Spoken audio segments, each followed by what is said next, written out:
daydream. This is not a paid scene, this is not a porno, this is real life. Selector. Yeah, so we've got Ben here. Good old Ben. Alright, Ben. Alright, Ben. Yeah, so Ben's a mate, and I'm just going to talk. Just picking me up. Can you hear me? Yes, up here. Alright. Boom, Selector. We are in the booth. I want to talk about specifically 2020. Oh, right, yeah. Well, the best thing, let's just talk about the positives of 2020. Go on. Enlighten me. Boxing, we had a good year for boxing. In February, Tyson Fury versus Wilder. Did that happen? Yeah, in February, was it 21st? I don't know, it was around then. I can't remember. Yeah, it was just before we went into the lockdown, because obviously they had a full arena there in Vegas. It was a full arena, everything was normal then, and then it was just coming out then, the news. But nobody took it seriously. Who won again? I didn't think I even watched it. I don't know. I don't follow boxing as like... Tyson Fury versus Deontay Wilder. Is that the one where he fell asleep or some shit? Not fell asleep, where he got knocked out supposedly and then came back to life. Or did that happen last year? No, that was December the year before. Oh, that was before. That was Christmas the year before. So didn't they say, oh, we need a rematch, and then they came back? So this is the one. This happened. Yeah. So they fought in December, Yeah. which was a controversial draw. Majority of people thought Tyson Fury won it on points, which he did pretty much win every single round. But it was just because Wilder had the 10-8 rounds, which is 2 knockdowns, which works out he won 4 rounds of the 12. But then Tyson Fury won every single other round. But you could give Deontay Wilder maybe round 2, if I remember. But still, Tyson Fury won the majority of the fight. Anyway, it was a draw, and then they fought again in February, just before the pandemic, and then Tyson Fury this time, changed his trainer, changed his diet. I think he got in, who's that guy that does all the UFC? George Lockhart, do you know him? No. He's a dietitian for all UFC fighters, and he just changed everything, and then, he basically destroyed Deontay Wilder. Yeah, TKO. Well, they had to throw the towel, and Mark Breland threw the towel, and he's Deontay Wilder's trainer. Oh, that happened. All this just before lockdown. Just before lockdown, February. Oh, shit. And then bang, we went straight into a lockdown, and that was it really. Yeah, well, and then how many big boxing fights happened after that? Because there was one with what's his name? Who's the other British black guy that we have? Anthony Joshua. That's the one. Yeah, he fought Pulev recently. How long ago was that? Like 3 weeks ago, wasn't it? Oh yeah. Did I even watch that? I don't think I watched that. Oh shit! And then Tyson also fought as well. The real Mike Tyson. Yeah. He fought. Yeah, and like that. It was a draw basically. Yeah. It was not a bad fight actually. I thought You think it was good? No, to be honest, like people like Mike Tyson's he's one of the greatest of all time. But just watching him on the pads, there was one clip where he just looked old. Like, he's like, because you know how everyone makes themselves look better on Instagram videos, and you can make yourself look better. Like I don't play in goal anymore. I'm not active playing football. But if I take one little Instagram video, I can make myself look good again. Like I'm 21.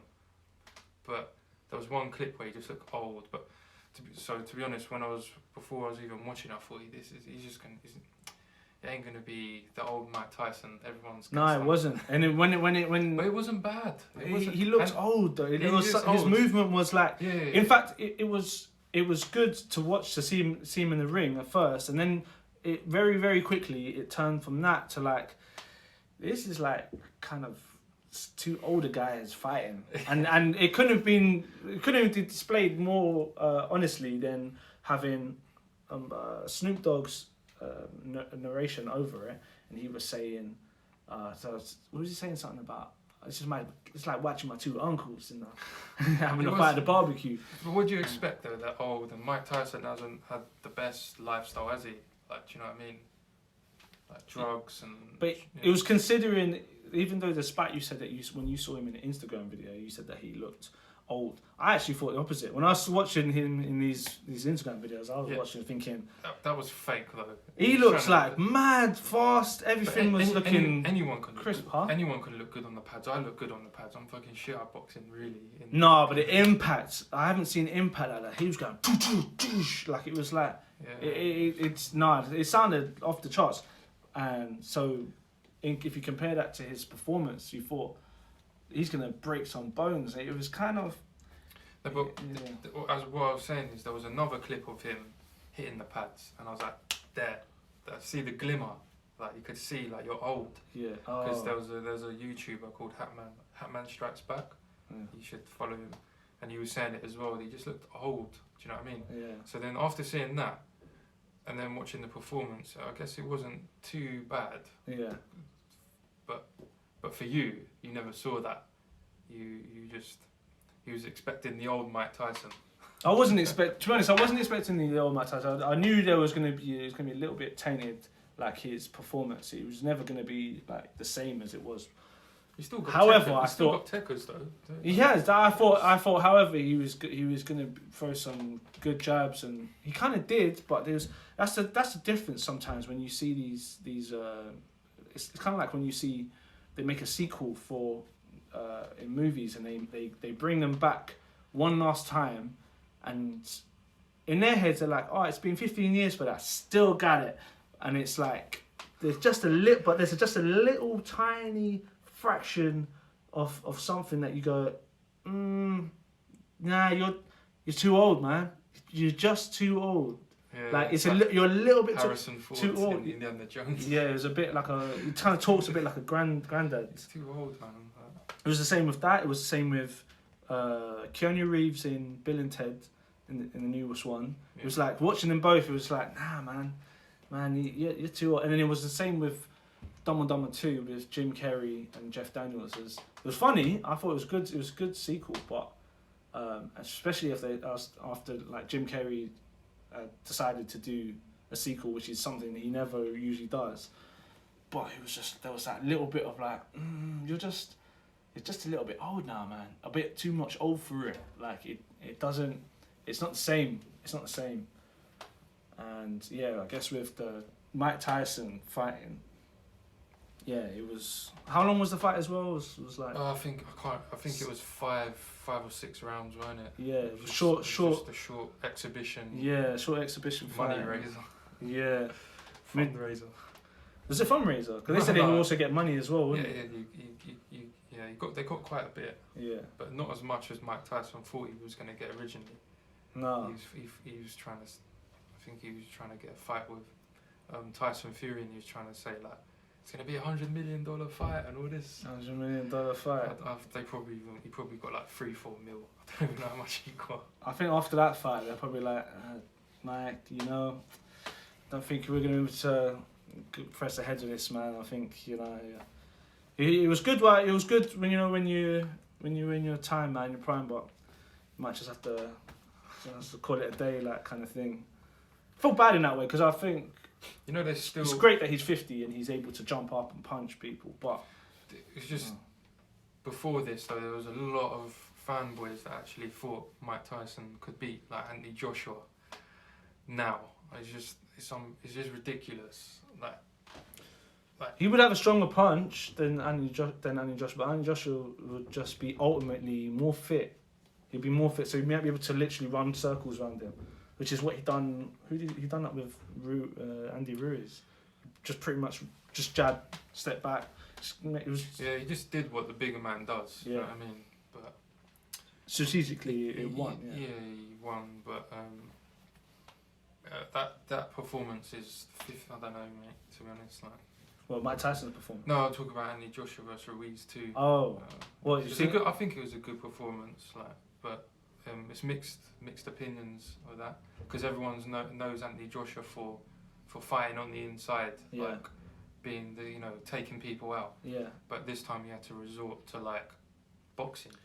Yeah, it was that, but it was like a thing where he was playing for everything. I swear, when he came out, you could see the look in his eyes. It was.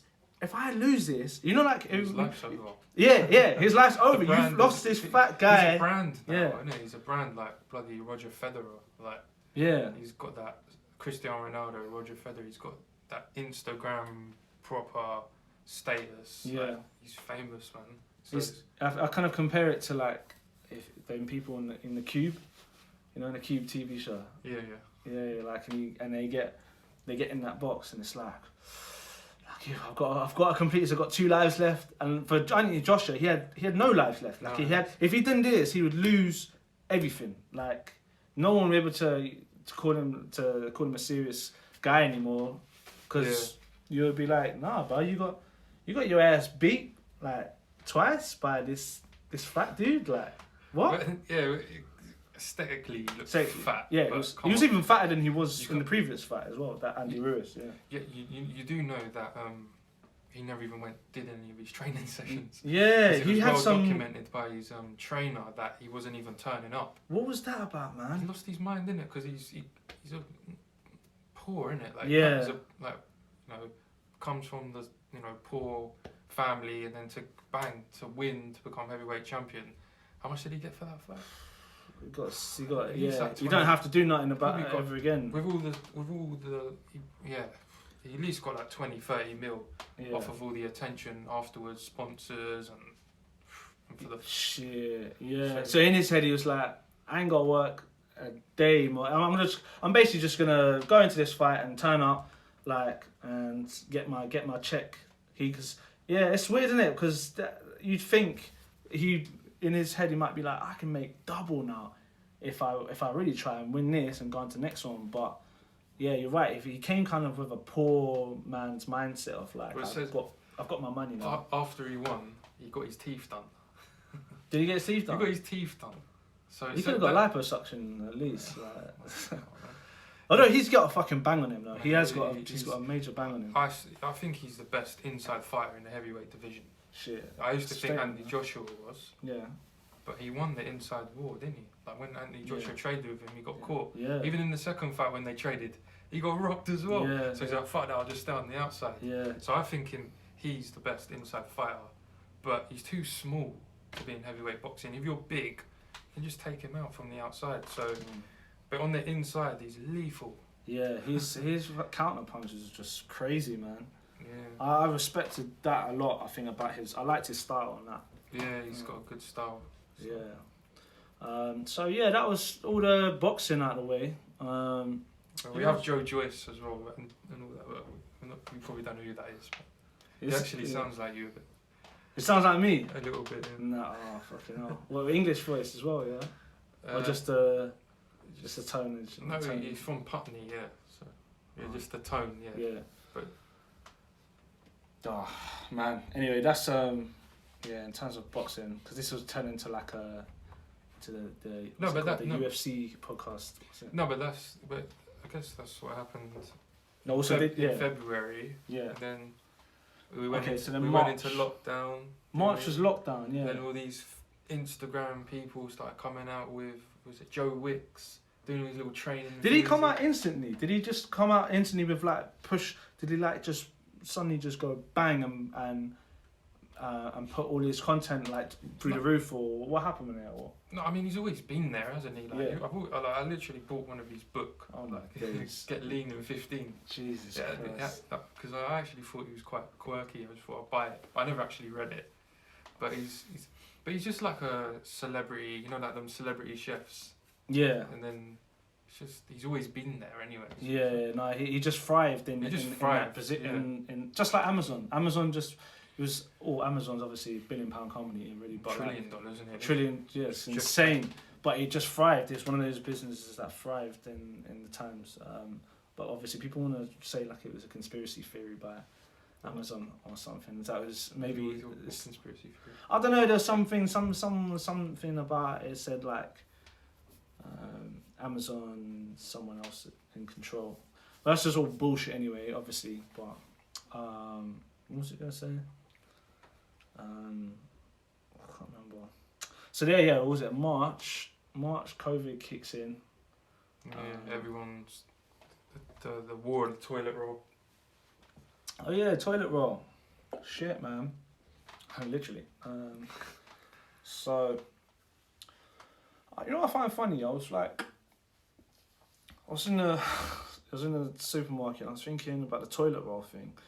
I was like, there's the only time during COVID was when you're, you know, if I get a toilet roll, usually I'm not looking left and right. I'm thinking like, what if somebody sees me? I don't know if other people do this, yeah, but I had like a pack of toilet rolls. I'm putting like a newspaper or something on top, yeah, so that people. It sounds dumb as fuck, but I'm trying to get in and out of the shop as quickly as possible without anyone seeing me buy the toilet roll.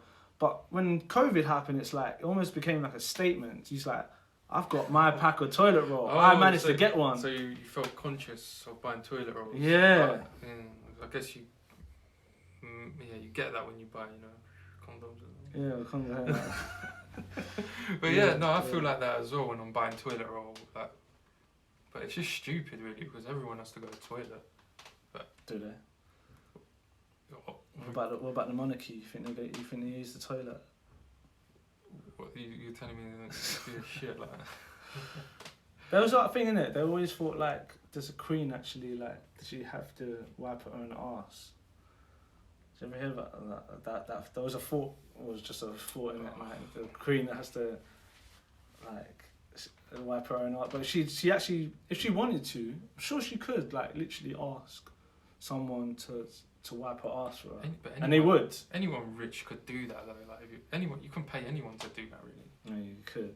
Yeah, some rich Arab could do that. But the thing is, the type of people that exist, I swear, like who prop up the monarchy, apart from some members of the working class, but there's these other sets of people that seem to prop up the monarchy in this way. I find it's just so dumb. It's like they would happily go and keep this whole thing going. Like the whole thing is ridiculous. The whole monarchy, the idea of someone being a king and a queen in this day and age is ridiculous. That there's a prince and they've born into this thing and we're supposed to bow to them, or there's a procedure. They're not anyone. They're not anyone. Like they haven't done anything for me. And regardless if you say like they're from the they bring in tourism, or they haven't done anything like for like when is there another person who you go up to and you're supposed to, they go, oh, when you meet this person you have to bow, or this person you curtsy, and you, how am I supposed to do this to this person, to this, like, I don't live in you know, it was fair enough that this was like in some Amazonian village and this person's the king or queen and you're going into there, but I'm in fucking UK and I'm supposed to bow down to this person that does absolutely nothing for me, and this person's born into. It doesn't mean it doesn't make sense. Oh yeah. But some people pop up. People constantly pushing the idea of keeping the monarchy and the queen, and they would love to. I wouldn't put it past there being someone out there who was, if they said like this is your job and you get to wipe the asses of the queen, and they were like, yes, it's an honour. It's an honour to wipe the ass of the queen. Like, there's just people out there that are on that level, man. But anyway, I feel like you're about to jump in with something like the monarchy, man. I don't. I'm not really. It's stupid, but it's tradition at the same time as well. Like, but to be honest, I don't really think about it. To be honest, I don't care, bro. Then, alright, so Prince Harry, and that leads me to my next thing. So Prince Harry and Meghan, right?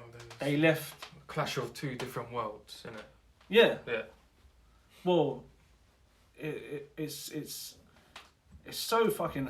I know it sounds dumb, innit? Like, it's so Harry to even have picked the girl who's not even from any aristocracy, and picks a girl who's a bloody American film star, and also she's got black in her.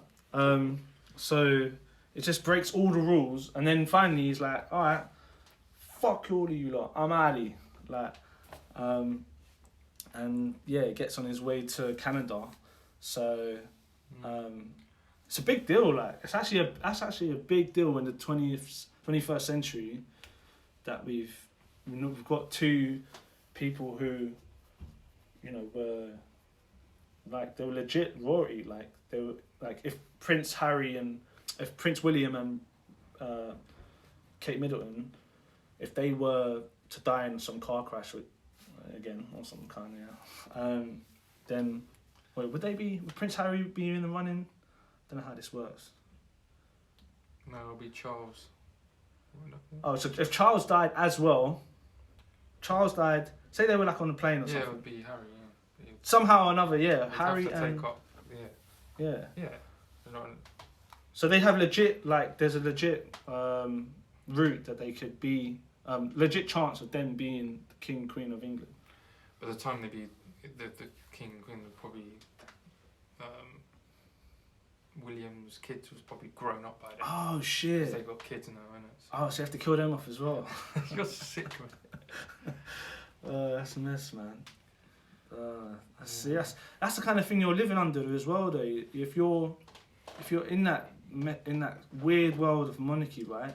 It's got to be on the back of your mind, like, I could be the king or queen if my cousin dies in suspicious circumstances, like, you know.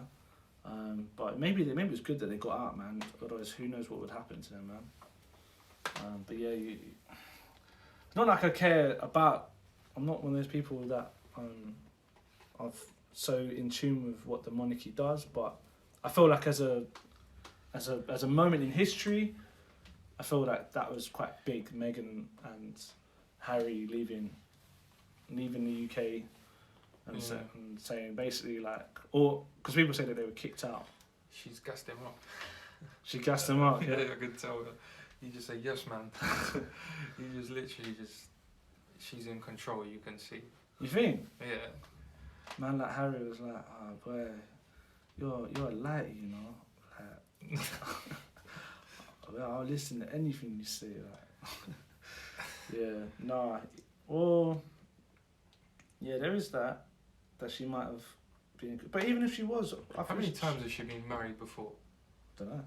She's been in 4 marriages. Has she? She knows how the game works, bro. Oh yeah. Well, so this is all part of a scheme to get her way, like get her baby. She's just experienced in it with relationships, and I guess she just knows how it works, innit? Even if she did manipulate him, even if she did. She didn't So manipulate what? him. I mean, she's just like she's consistent. Oh, because that's consistent with her behaviour. Yeah. So maybe that feels he has some voids that need filling, and she just fills them in. So I don't know. I'm trying to see how their relationship works. Well, that's how most relationships work. There's someone a lot of relationships out there trying to fill a void. And it shouldn't be like that, yeah. But most are like that, yeah. You become dependent on each other, but it should. Yeah.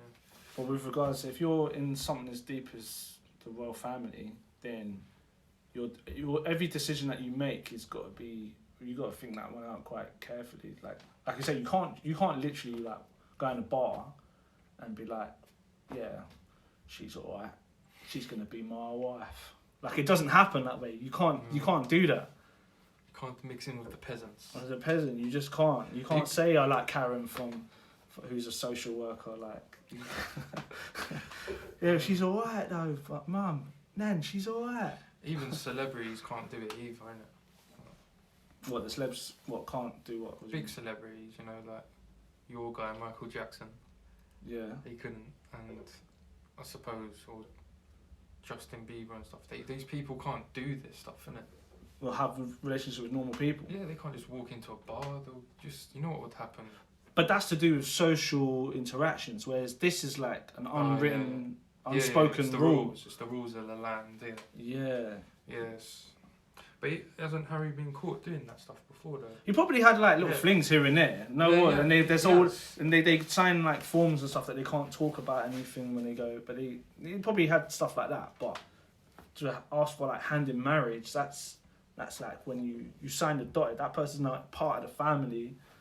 It's that family thing. You know, by law. So, you know what I mean, as well. So like if they were to split, like that, there's money to be made as well on her side. And no, she was already in Hollywood, I think, by then. Like, she already had money. Oh yeah, she already had money. Yeah.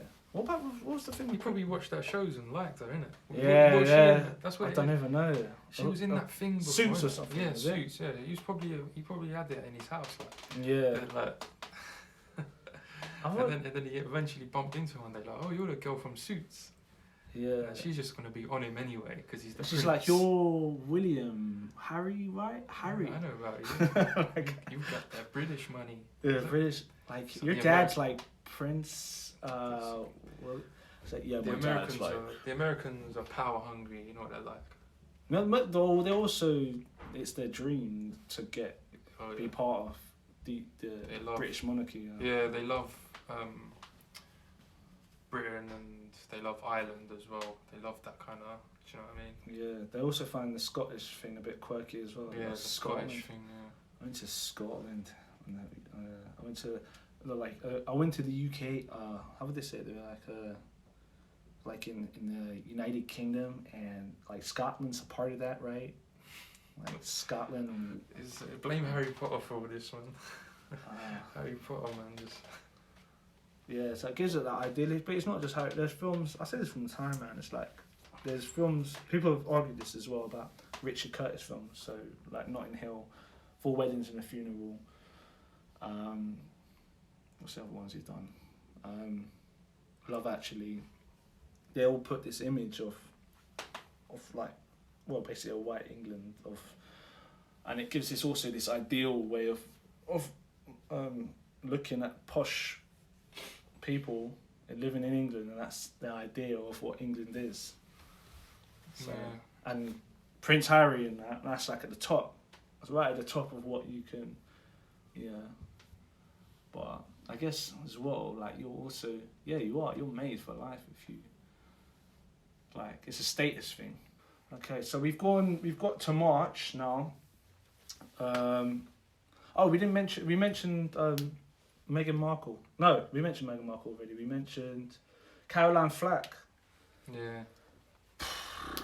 You know, I've said this before, and I haven't said this on camera before, but I'm going to mention this one because I think it's interesting. It's an interesting take, yeah, but nevertheless, it might offend a lot of people. But fuck it. The whole thing with Caroline Flack, and she killed herself, which is obviously terrible. Now, when that came out, the first instance, everyone said, "Oh my God, I never saw that coming. I can't believe this has happened." And the first thing I thought in my head was, "There's something real bad here," but I knew something was off from that chick from the very beginning. And the thing that people can't understand, even just with, I guess, recognizing mental health, it's that jittery kind of unsureness about yourself. And the eyes. You can see it in the eyes, man. And it's not just, sorry, just to finish this point, but it's not just the pain that people, that I saw in the eyes. It's not that. It's not even that. It's like, I saw red flags from the day when they said this girl got a relationship with Harry Styles. That's when I was thinking, a kid. And when you're a woman she was like a woman, like 30, 31, right? Usually women don't go for younger guys. Women don't go, and this is, when you say stuff like this, they go, well, why not? Why not? Why can't a woman go for, well, maybe they could, but let's just say for society, in general terms of what society does and do not do, if you're a woman of a certain age and you're going for a younger man, there's usually something's usually a bit off, man. There was something a bit off in that general. And the thing is, it wasn't like I'm looking at, say, you know, if you, like, you've got a beard, right, or me, like, it's not someone who looks like me or you, and is 20 or 19 years old. He was like, or 18 he was. 17. He was 17 at the time. 17. He was 17 at the time. Even that show Cole did it as well. Oh yeah, she got with the other. But no, the other guy maybe even looks a bit. Harry Styles looked like a 17-year-old. He looked like a boy. Like he wasn't. If fair enough, if you said like this is a 17-year-old, but he looks big. He looks like a man. He talks like a man. This guy looked like a kid. So that all the bells were ringing. I was thinking, Nonsense. that's odd. That's a bit odd, isn't it? It's a nonsense, man. And then I saw her. Next thing I see, she's on Love Island, right? And she's going. She's like, this is the first instance. She's like, you know when you see it she goes into the house. Yeah, there's moments sometimes she goes into the house and she's like, "Hi guys," but it wasn't like a Davina McCall like confidence. This was like, the way I was picturing it was, I was thinking, she don't look comfortable at all. This doesn't look like this is her gig. Who got her into presenting? Because as far as I can see, this doesn't seem like someone who's comfortable in being around people. There's something jittery here. And I was seeing that from day, and I was thinking, why are they like? Where's everyone pretending like this woman's? There's something off there. And then, obviously, the news comes. Caroline Flack has been found dead. Now, if you even look into that further, right? Apparently, there was also a previous attempt, I think. So they're trying to keep this stuff under wraps because they don't want media attention around it. But she had a previous suicide attempt. And, like, well, what do you know? And then there was also, there was stuff surrounding, like, her mental health before. So, like, this wasn't just out of the blue, and as a result of the court case that was pending. Like, that was the straw that broke the camel's back, which I also find that's despicable. That they blew it up as well in the papers, definitely. But yeah, she was a woman on the edge from day one. Yeah, she had problems, man. Yeah. I went on a full rant there, but I had to get that one out loud and say that in its entirety, because too often that whole narrative was like when she died as well. They were like something she'd said. I think. It was one of the last like letters or something. It said something like, "Be kind" or something. So everyone started using this thing, and it became like a hashtag, "Be kind." But at the same time, I was like, okay, first of all, like, you can't. The whole thing of "be kind" is just feels a bit forced narrative anyway. If you're saying "be kind" to everyone, because everyone's walking around like this. I am happy and I don't want to say anything bad to anyone in case I offend them. So I'm just going to be nice and everyone's going to be happy to each other. Like, you can't do that, man. You've got to fix the problem. Do you know what I mean? Yeah. That's another thing I could go into about other things, but we won't talk about that. Why not? You might as well. I don't want to bring up these things.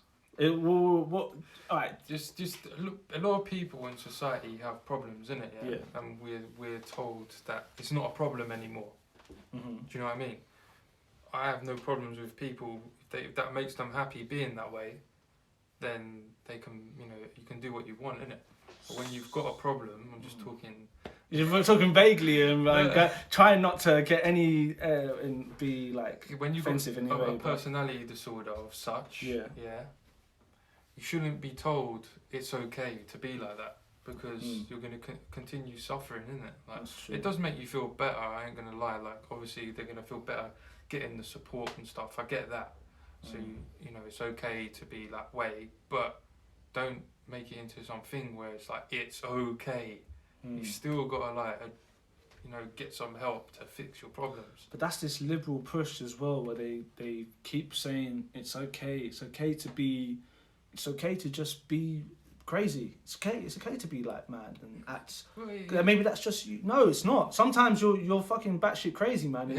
And you keep on running into these same problems as a result of being your batshit crazy behaviour. Yeah, it's true. Like I get what they mean, but they've pushed it too far. Do you know what I mean? You still got to get help. Do you know what I mean? You can't just you know what I mean. Yeah, Is it you don't wanna say anything about too much? No, we can. There's loads of. We're just talking about the left in general. With I mean, Okay. all their various things that they. What did they try and they're trying to push down on, double down on, shall I say? Yeah, you shouldn't be like that, man. What was I gonna say about the FLACK thing though? Yeah, there's someone there like with a clear problem, but Did they even get onto her when she was going out with Styles? did No one even got onto her really. they did kind of. That was how, in a way, he blew up. Like He was big before, man. One Direction was huge. well, I'm I know. pretty sure He made him current again. Because he was 17. The show had been, I think it was on air. I'm pretty sure, like, I think he was on air, like, on that show at the time, and she was working with like ITV2 or something behind. So she was at the party. I don't know. Somehow he must have just got it in, but like, yeah. So then, Caroline Flack dies. Everyone's saying be kind, be kind, be kind, and then the next thing happens. What were we at? April? No, March. It was like in the background. If we were saying like it was in the background, this COVID, some people dying in China, people dropping dead. It was like, if this was like a movie of like Shaun of the Dead, did I say or something? Yeah. And you can see in the background there's this like, they're talking about this outbreak or something on the TV, and you can kind of hear it going on, but you're not paying attention to it, and you're thinking, nah, it's this what? And then they were saying, and it was like March. It was getting more serious between February, then it was like March, and it was like, we might have a lockdown, we might have a lockdown. And meanwhile, I'm like, at the time of that, I was trying to get my show reel together and stuff. So I had it like everything booked in that March day, and then it was like boom, lockdown. So I had to rearrange everything. And it was like, oh shit, man, I'm actually gonna have to get with this. And then yeah, so You know, interesting enough, I remember in March I bought a mask, but I just bought a mask because I knew it was weird to buy a mask then. It was socially weird to buy a mask in like February, March, you know that? Nobody was wearing masks. Even back People didn't March, take to the idea that this shit is real. It's true, yeah. So, but I just bought a mask anyway because I just wanted to like see people's reactions because I was bored. Yeah. So I bought the mask, and I remember going to the supermarket and people were just giving me the filthiest looks. Like everyone was looking at me like I'm some weirdo. Like it's interesting. Yeah, and I just remember walking past people in the aisles and I heard like, told ya. It made people look more contagious when you had the mask at the beginning. Yeah, I remember that. Yeah. But then I just remember like family members as well saying like they carried on going to work and they didn't believe it. Like this ain't real. You lot are all going crazy. And then you say something over and over again loads of times. Eventually they believe it. So true. It's definitely the Orwellian thing, man. It's that before you know it, man. You say it like you said. If you say it enough times, it becomes the truth. Now, go to a supermarket now and don't wear a mask. You're getting weird looks. It feels weird to go to a supermarket without a mask. Sometimes I accidentally do it, but then I have to go like that because it doesn't feel accepted anymore. Not to, you know what I mean? I go to the fucking local, and I make a point of not wearing a mask. I don't wear a mask, and they never ask me to. Because you're never going to get through to these people. Yeah. There's not even no point. You're just wasting your energy. But it becomes this whole mask thing, man. It's this the problem that I have right now is this idea that we're so far into it now that turning back, it's like we've opened Pandora's box. So now we're just in this place where, you either believe in the mask or you don't, I don't really care about wearing a mask. I don't think it's necessary, but it's the culture behind it, man. It's making us not trust each other anymore. It's like it's become religion. The mask. The NHS is the church. The mask is the cross. I swear to God, it's the same emotions.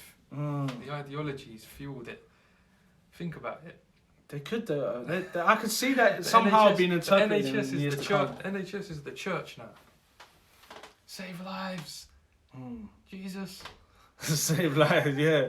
Save yourself. Save yourself. Jesus is coming. Yeah, it is. Wear the cross. It's the mask. It's the symbol. It's a symbol. It's the same shit. But it does You know what? Funny enough, man, I was watching. There's a bit in The Dark Knight Rises, yeah, where they're in the prison, and he's describing the thing of Bane, and he's saying. So I tried to rewatch it as well. So I was doing that scene thing, and it basically there's a bit where he goes. It was during times of plague, but everyone's wearing a rag around their mouth. I was like, oh shit, wait a minute, plague. So that idea of putting a thing around your mouth, that wasn't that much. Even though it's just a film and it's bait and it's set in a, but it's from something. Maybe at a certain time in plague times, maybe they did put a thing in their mouth. So in effect, the mask is something that people would have done. We just haven't experienced it yet. And this is the first time that we're experiencing it. So now everyone is wearing a mask. But I don't know, man. I hate it, man. Well, the cause is always the same cause, really, isn't it? Survival. Survival. Yeah, it is, man. It's fear, though. It's fear. It's people scared of dying, isn't it? Do you know what the problem is? And I say this is this is one of the biggest problem I think of now is that you're getting weak people fearful people are the people that are supposed to be the people in charge. So they're giving weak ways of dealing with agreeable people. Agreeable people, yeah, maybe agreeable people, yeah, maybe. I guess as a vague term, it's weak people giving orders to, like, imagine we were like in a tribe, man, and there was like a leader we'd be looking up to. Would we be looking at a fucking Matt Hancock guy and as our leader, telling us he's not a leader, but I mean he's the guy who's in charge of the health secretary, whatever, and he's the guy we're turning to, this guy, and be like, this guy is gonna tell us what we're supposed to be doing. Like, yeah, I know, but it's, I guess in tribal days though, you join a tribe that you would want to join, innit? Because there's probably loads of different tribes. Yeah. And then you just join one with someone you can relate to, innit? Basically, I don't know. But yeah, I suppose, yeah, the leaders now, they have to cater to everyone, innit? Mm. But that's the problem, man. That's a when you're trying to cater, if you're a leader and you're a strong leader, you're making choices that people are not going to like. That's why Donald Trump isn't liked. Yeah, he was a strong leader. He was like a strong leader, but I mean, whether they liked him or not, you know, half of the nation didn't like him, and the other half really, really liked him. Yeah, split down the middle. Yeah. Do you think he would have won if it weren't for COVID? Or do you think it would have been close? Because let's be honest, everyone was Biden did use that as fuel in it. Like, yeah, he doesn't care. Millions of Americans dying. He doesn't care. He hasn't got a plan. That's what he went with, innit? Yeah. That was what he rallied with. There was a lot of not mistakes, but the thing with Donald Trump is that the longer the guy's in front of the camera, the more things that he says that are gonna either rile you up the wrong way. People get offended too easy. But he's like, if he was the type of leader that stayed behind, didn't use every opportunity to be in front of the camera, maybe he would have stood a chance. But there were so many times, it was like constantly being in front of and going to these press conferences and saying the wrong things that, you know, and the thing is, I don't know if he didn't have like a speech person, so he's quite, what was the word, spontaneous, and he's saying things off the top of his head. If he kind of stuck more to the book and started saying things that were written for him, maybe he would have stood a chance, but he pretty much took every opportunity. That's how he got in the first place, though, for being the opposite. Yeah. So on a scale from 1 to 10, how real do you think Corona is?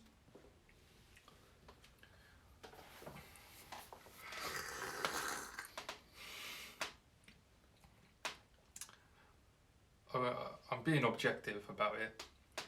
I think it's real,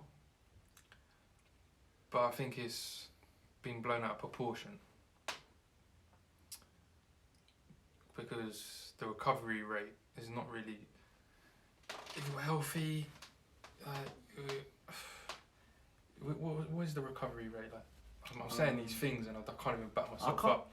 I swear it's like 97% recovery rate. I think that was about right. Yeah, 97%. So, yeah, I mean, I don't know anyone that's died.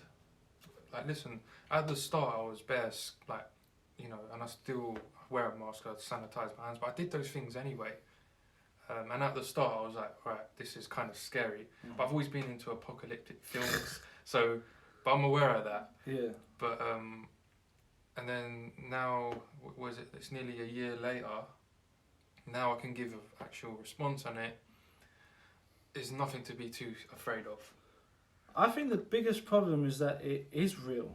That's the biggest problem. I'll explain what I mean by that. So, if it wasn't real, right, then we could keep on coming up with this notion of it being a conspiracy theory, and we can keep on brushing everything to the side, and we can fight a worthy cause against the government and say this is bullshit. But because it's a real thing that has affected a small percentage of people, because it exists, now you have to acknowledge it. Yep. And that's where the whole data gets lost. So if you die of something completely unrelated, and you just so happen that you've got some kind of COVID like thing attached to you as well, you die of COVID. So if you're not going to die of COVID, you're going to die of life. Like, where people got mortgages and just like, have you seen the suicide rate? It's gone up. Yeah. A friend of mine see someone commit suicide, you know, the other week. They saw something. He actually saw it. What's that? What was the? He's a builder, innit? Like, yeah. So obviously he's working on site. He looks over. I told the story. He looks over. Yeah. He sees a woman arguing with her. You know, there was probably they was married, innit? God knows what was going on. Financial problems, innit? Probably, obviously, COVID related. The woman goes to run for the balcony. She's running to the balcony. The husband grabs her. Like, no, don't do it. She's trying to jump over. He pulls her back, yeah? And then he goes, I'm going to do it. He jumps over. What? Then he jumps over, takes her place and jumps over. My friend watched it all. Jesus Christ. And I said, and he jumped head first and then he hit the floor, bang. And he said it was like a sack of potatoes and he just exploded. I said, did you look away? Like, did you go like that? He goes, no, I just watched it, innit? Just watched it, innit? I was like, what? I was like, you traumatised? I feel like I know what you're talking about as well. No, man, you know what I mean? Just went down there afterwards and because the paramedics come and he had bolt cutters and because where they jumped down, they landed in some sort of like cage area. Yeah. Like a cage, and he had to open the cage for the paramedics. Oh, and then the guys in bits. But then the paramedics said, yeah, this is happening all the time. A lot more suicides than this keeps happening. Blimey, man. So that's shocking. But I don't know which one was more shocking than the fact that he kept on watching as well. yeah. It's sick kind of like. It's just some people they don't care, innit? They're fearless. What? There were people watching. No, just some people just don't stress, innit? Yeah. You know Some people are impulsive as well, though, more impulsive. I often find that, like, the people that I know that have gone through with committing suicide, though, they often impulsive beings, like, I know that sounds bad, man, but they are, like, there was one kid in my school that was always jumping about, like, some kind of ADHD kind of kid, and, yeah, he was quite a lively kid, to be honest. It was deep, because I found out only years later, apparently, that he hung himself or something, but it's not like it didn't surprise me, because it definitely did surprise me, but when I really thought about it, because I just, like you, I look at things more objectively, I'm like, wait a minute, he was quite the impulsive type, like the type that would probably be like Like if he was feeling down at one point, maybe he just thought, fuck it. So I was just like... That fuck it can lead you to greatness though. But you gotta like put a lid on it. Fine tune it a bit. Yeah. That all the great people, all the greats are like that. They have that mindset like fuck it. Do you know what I mean? Yeah. But then, I guess he just didn't have the right people around him. That's another problem as well. But your brain goes through stages. I think it goes through, and if it's been altered by drugs, alcohol, which is basically like a drug, I think it can be just enough that it makes your decision making. You don't reach that point where you find a place of like become level-headed or reasoning. Your reasoning goes a bit off. So you just make that decision, say fuck it, I'm going. I don't know. I'm gonna all in, man. Yeah, I'm going all in on this one. I'm gonna jump off the fucking roof. That's it. I'm done. Like, whereas most people, even if I thought that, there was a kind of that's the word. Rationality would suddenly resurface, and I'd be like, I don't think this is what I want to do. I think I'm just feeling like this. Like, whereas if you're already impulsive already, that could be like a lethal combination of being spontaneous, like impulsive. It's in your personality. Yeah, and alcohol makes you just go boom, and you end up doing like... Just lose control, man. You lose control of everything. That's what it is. Yeah. But a lot of people as well, so in lockdown, like, what they said, there's suicides up and domestic violence. Just people that just have never had to, because everyone's stuck in their routine, innit? Yeah. Without routine, you're gonna feel low and depressed, innit? Like, I get like that sometimes, innit? Like when obviously I'm not working and stuff, so you've got too much time to think, innit? But the thing is, I'm more strong-minded, so I know how to handle it. Yeah. Like when I feel it coming, you know what I mean? I'll just start eating more healthy or go outside, get some sunlight. I know how to control it, innit? Yeah. There's probably some drug takers out there as well that they know how to handle themselves as well, innit? Like, but some people do just... Probably not. Which kind of drug takes are you talking about as well? The hard like no, heroin. I'm just talking about, I don't know, like, well, from what they've told me, just like cocaine addicts and stuff. Yeah. They know how to I don't know, like pace it sort of thing. Do you know what I mean? Like, some people just can't handle it, innit? But anyway, get back to my point. I was just thinking like, people's lives have come to a stop. And they've got to face themselves now. And they don't know how to handle it. So so it's just like, that's in a way that's worse than COVID. Like, that the effects that's causing on people, isn't it? Yeah. Just to save. Well, people haven't paused, man. I think that was the main thing, is that people, until this point, people never paused their life, and it got to the point online and in the real world where it was like everything was just moving at 1,000 miles an hour, and it was necessary. It was like a necessary pause. But for me personally, I'll tell you what, I felt like I was already used to being alone. Like, if I'm perfectly honest, I feel like there've been times of loneliness that has plagued me for so long, and being unable to deal with it in a way where I was, when it hit COVID, it was like, this is nothing. This is like, welcome to my world, man. Yeah, I actually thought it was better at the start. Because there was no distraction. No, I thought this is sick. Yeah, suddenly like, it feels like everyone's partying outside. No, they're not. No one's partying outside. Everyone's inside. Oh, so they're just like you now. They're sitting inside thinking, I wish I kind of like meet people, because I don't get me wrong. I've been out and I've been with people, but like I've been out with people before, and it's and I'm not like a hermit, but there is usually quite a longing to connect with people, and that's probably that's like an ongoing problem. But when it hit COVID, it was like everyone was like, "Oh man, what am I gonna do?" And I was thinking in my head like, You've got loads of things to do. this just reminds me of my teenagehood, Go man. find something to do with yourself. Go fucking bust a wank. Bust a web. Do something with yourself, man. You don't need a construct to control your life. But a lot of people did though. A lot of people do, and a lot of people, I think, they've never seen anything outside of this the paradigms of going to work, having Friday night and Saturday night to go and party, and Saturday, and then they recover on Sunday. That's their routine. That's what they did every week, without fail, and like they never face themselves.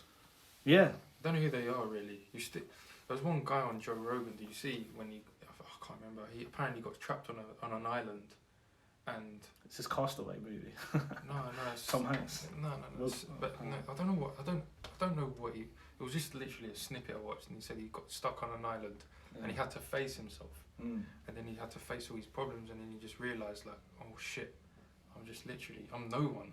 I don't even know who I am. You know what I mean? There was just. That's crazy, man. That's a Joe Rogan podcast? Yeah. Oh, look, I'll go look. I'll try and find it as well because it was one of them ones, you know, when you're just like, it comes up, I think it come up on Instagram, and I wasn't really paying full attention to it, and I thought, this sounds sick.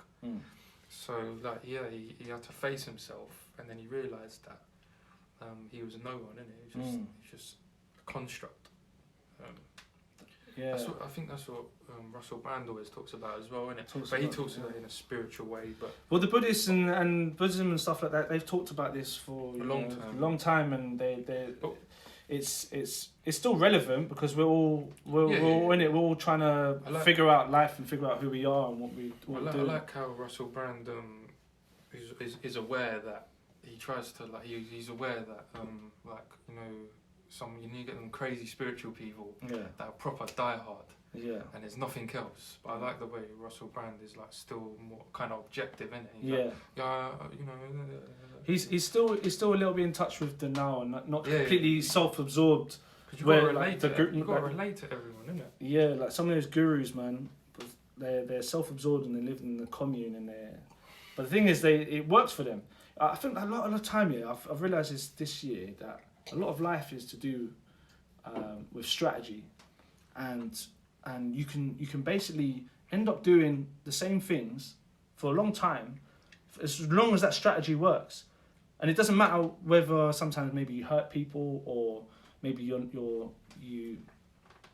maybe you're not even gaining that much. But if it feels like something is working, the strategy is the same. It's what every kind of organism in this planet uses to survive. So, you know, you've got that, what's it? There's that, is it a fox or something that, when it's in that ice, wherever it lives in that ice plate, I can't remember the area, but it kind of dives up, and then it dives into the ice or something to get its food or something, and I think that's what it's doing. But it's learned that using that strategy of kind of jumping up like that and then diving in, is like, that's worked for it. So as long as it works for it, it will do that. And that's the same with us humans. We've used the same strategies, so we think that's probably what happened. People using a 9 to 5, and then they get blind drunk on the weekend, take drugs on the weekend, and that's the strategy. You lose yourself on the weekend, you recover on the Sunday, and you go back on Monday and you talk about it, whatever, with your mates at work. Like, that's the strategy to keep you going. Yeah. And then it's the addiction, man. It's an addiction, man.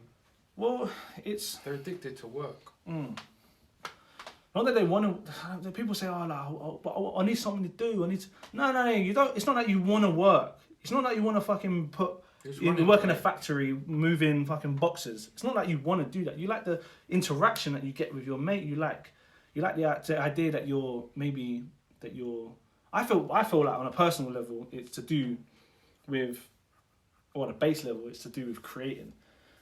You feel like we all manifest this energy of trying to create, right? And we do it in different things. So we believe that we're doing, even when we're doing like Facebook statuses or whatever, we think we've created something because we're just constantly trying to create.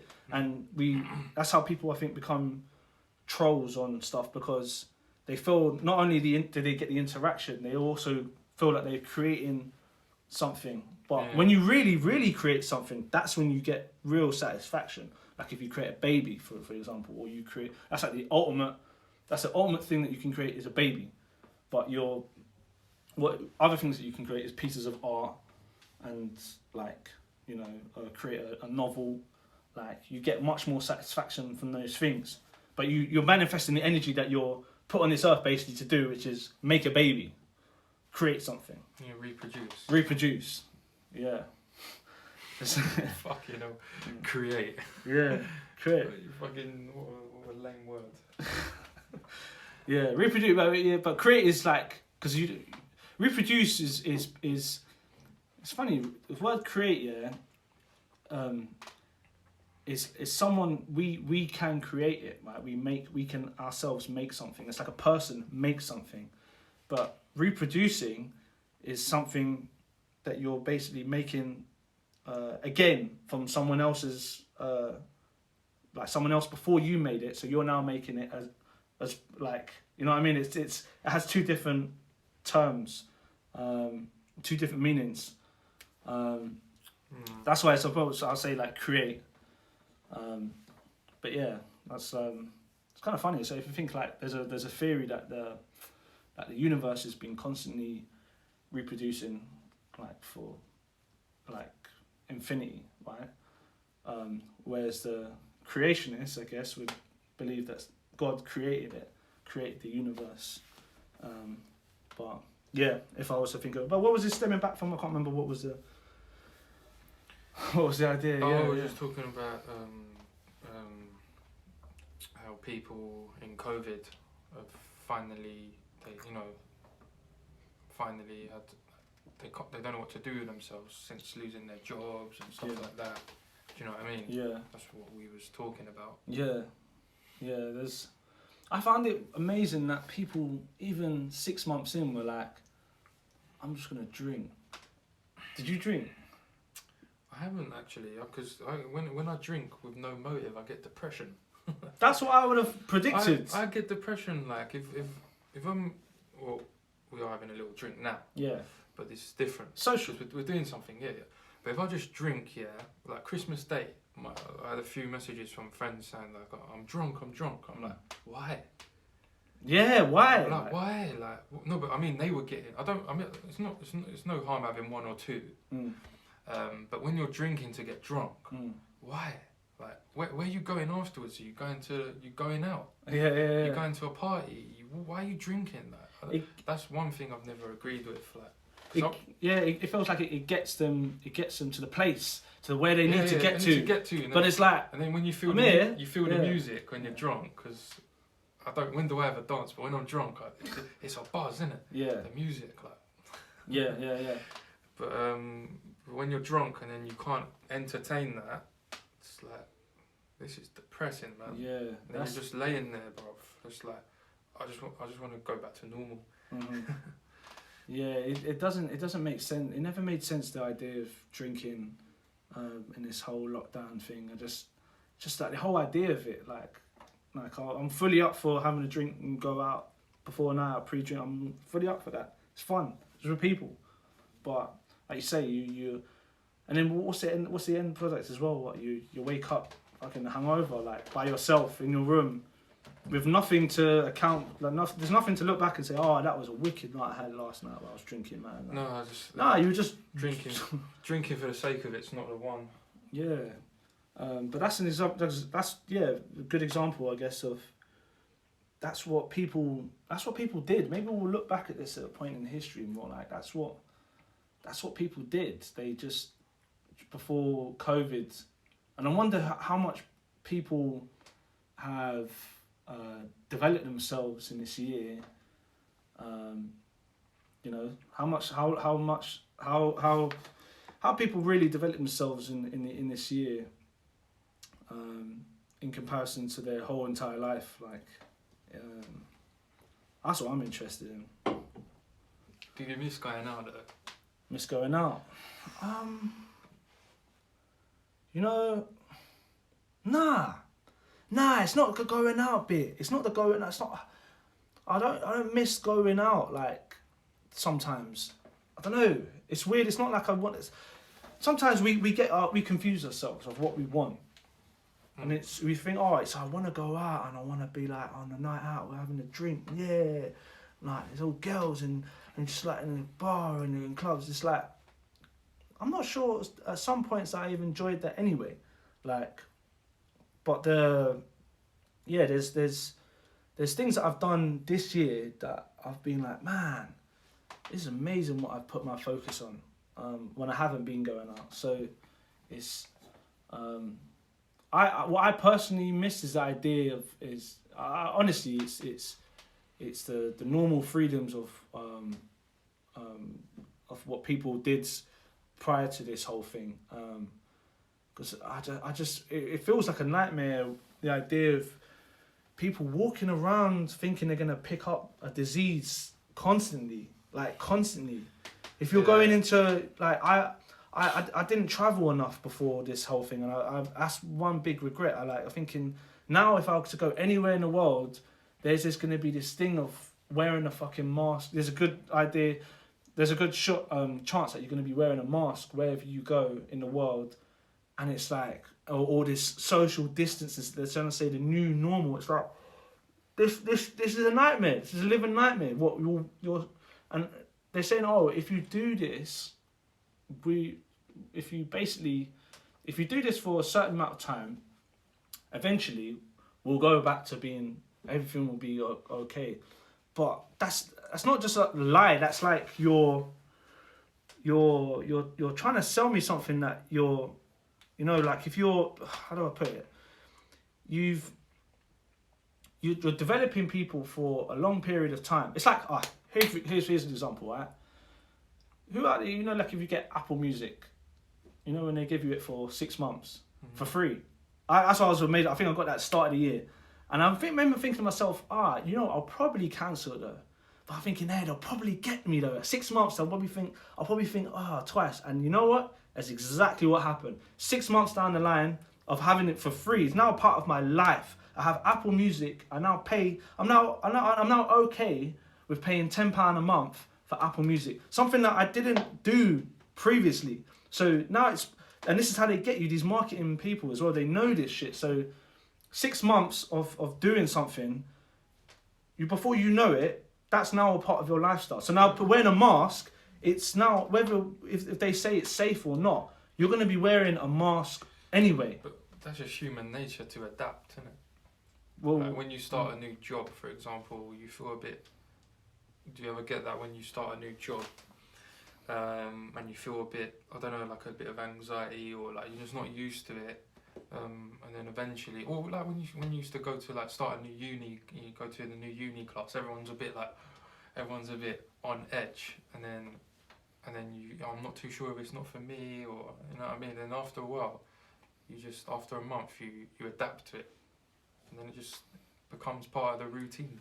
But this isn't a good routine though. Like I understand a routine of going to the gym and wearing gloves to protect your hands when you go on the bar. That should have been done anyway. I think that should have been done anyway. What? Because every time I used to go gym, I used to get a cold. Yeah. People are dirty bastards, mate. But colds are not the worst things. It's literally not a bad thing. It's not a bad thing, no. But it's just still horrible. Like just the thought of someone's feces on a McDonald's screen. Yeah, but this is since the beginning of time, man. We've had germs. Like it's not bad. It's not.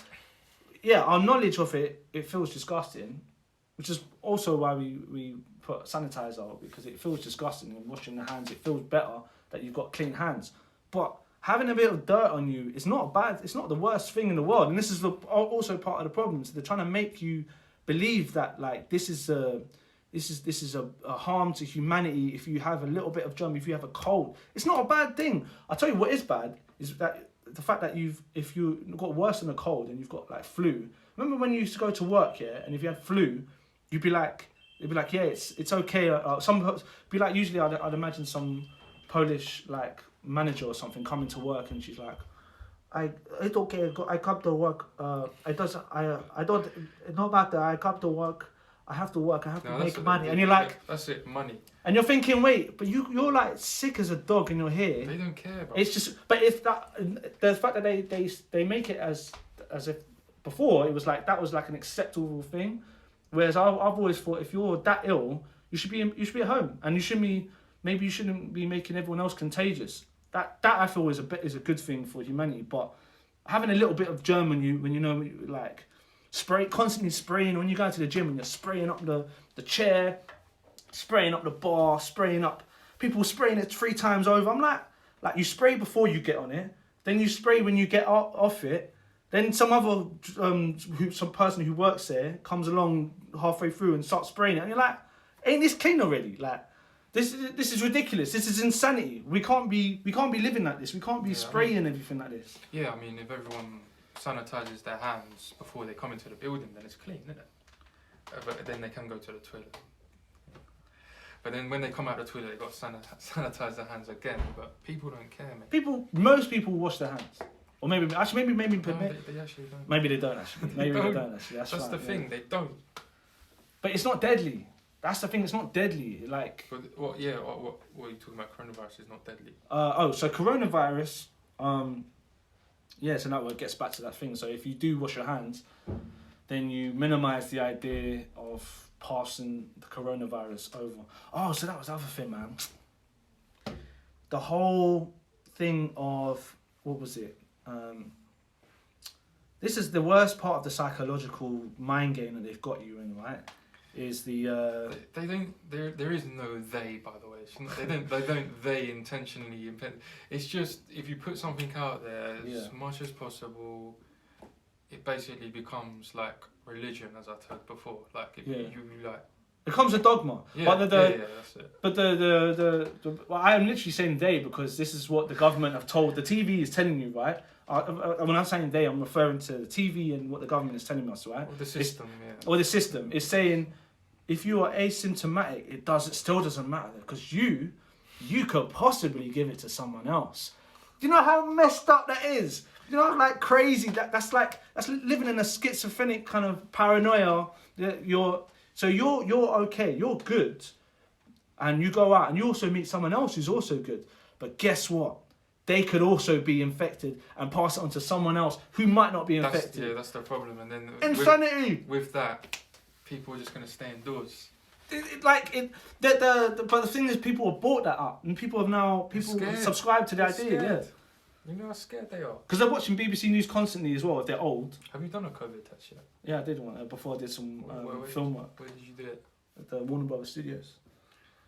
Well, I've done it, innit? Yeah, at a drive-through. Have you seen the drive-throughs? Drive-through COVID test? Yeah. No. They've got one in Kentish Town. You know the O2 Forum? Yeah. There's one there, innit? You drive Greenland Place, innit? You drive in there. Oh my God. You have to... Oh, you don't have a car, innit? No. You got to do this for the experience, like... Good God, what is this ridiculous? Tell me the ridiculous what you have to do. Oh my God. I ain't got a problem with these testing stations or whatever, but it's just the way people act like it's a movie. It's unbelievable, like.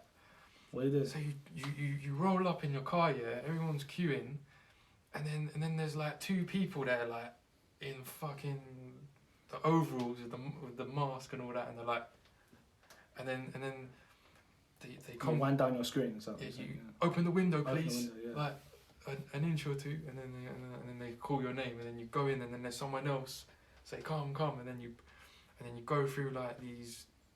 It's like a film, mate, and then. You go over to the you park up, and then they give you your the things you got to do it. And then once you've taken all your swabs in your car, they proper come to the window. It's like, don't open the window. Jesus Christ, man. And the way they talk like a script is like, I accidentally opened the window. And I was like, what? And it's like, she jumped back. Oh my God. She's like, get back. Don't open now. Parody, man. Seal the zip bag. With one hand, drop it into the biohazard bag and use 2 fingers to seal it. I was like, I didn't even listen to any of it. I was just like, oh, you want me to close it? Yeah, and I just went. I was like, why say all that? People are gonna have a heart attack. Yeah. Yeah. And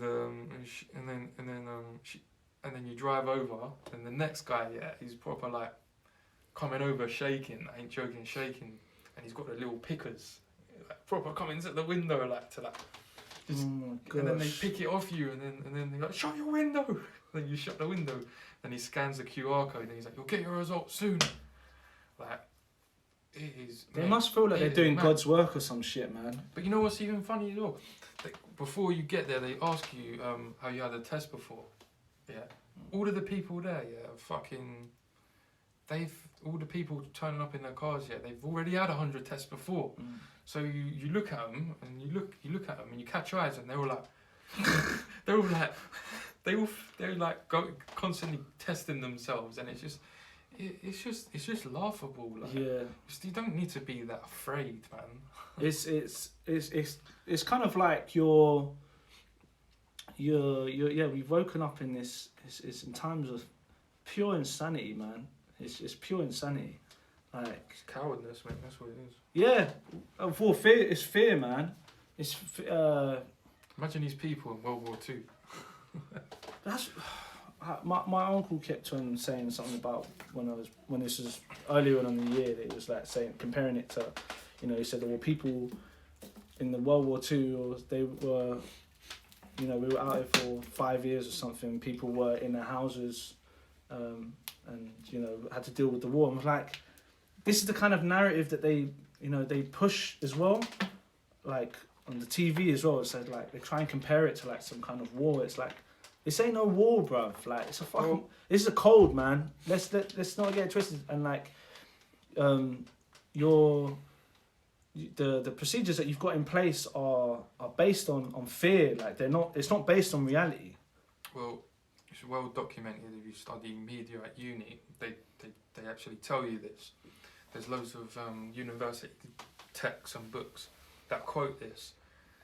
I can't remember the exact name. I think there's a book called Critical and Contextual Studies. It basically says that things that are portrayed in the media are, amplified by like ×3. So if there's like studies, if there's like a stabbing or shooting in your area, and it's literally the only stabbing and shooting ever, and it will never happen again, not for a long time. It's literally everyone in that area thinks that it's going to happen to them, and it amplifies by like ×20 or something like that, and that's very well documented. Yeah. So this is what it actually does.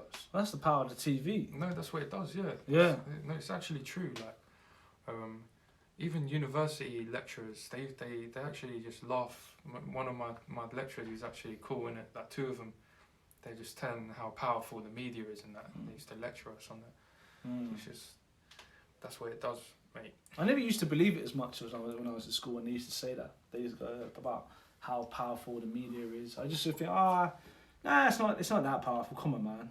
Now I know how, not even just how powerful the media is. It's how stupid people can be, and how people can accept truth so easily. Like, when you present it to them, You just accept it. it's.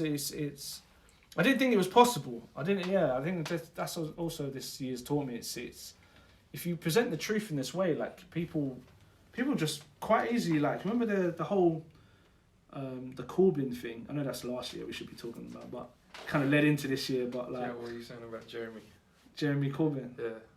I mean, what they tried to make out like he was the what was it they said? The Jewish thing. They're trying to say he's racist. I was just like, how are you not believing this? Well, And I hear people saying this.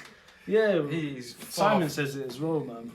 Like, it goes on about, says, that's. I'm like, No. how are you not believing this? He's, like, Corbyn's far from it, man. it's far from it. Corbyn's a wanker, yeah. Oh, like, he's a that's fucking ridiculous. arsehole. It's ridiculous. But he's Simon's actually... my school in that way. Yeah, he's probably not be on that. By the way, yeah, I can tell you... He's not a wanker. I mean, he's just... You U-turn a minute. You made a swift U-turn there now. No. I could explain it. Like, he's just he's like an idiot. He's too nice. Do you know what I mean? Like, he's a bit away with the fairies, but he's real, man. Yeah, he's a real guy. He's a man. real guy, 100%. Yeah. Do you know why he's a real guy? Because he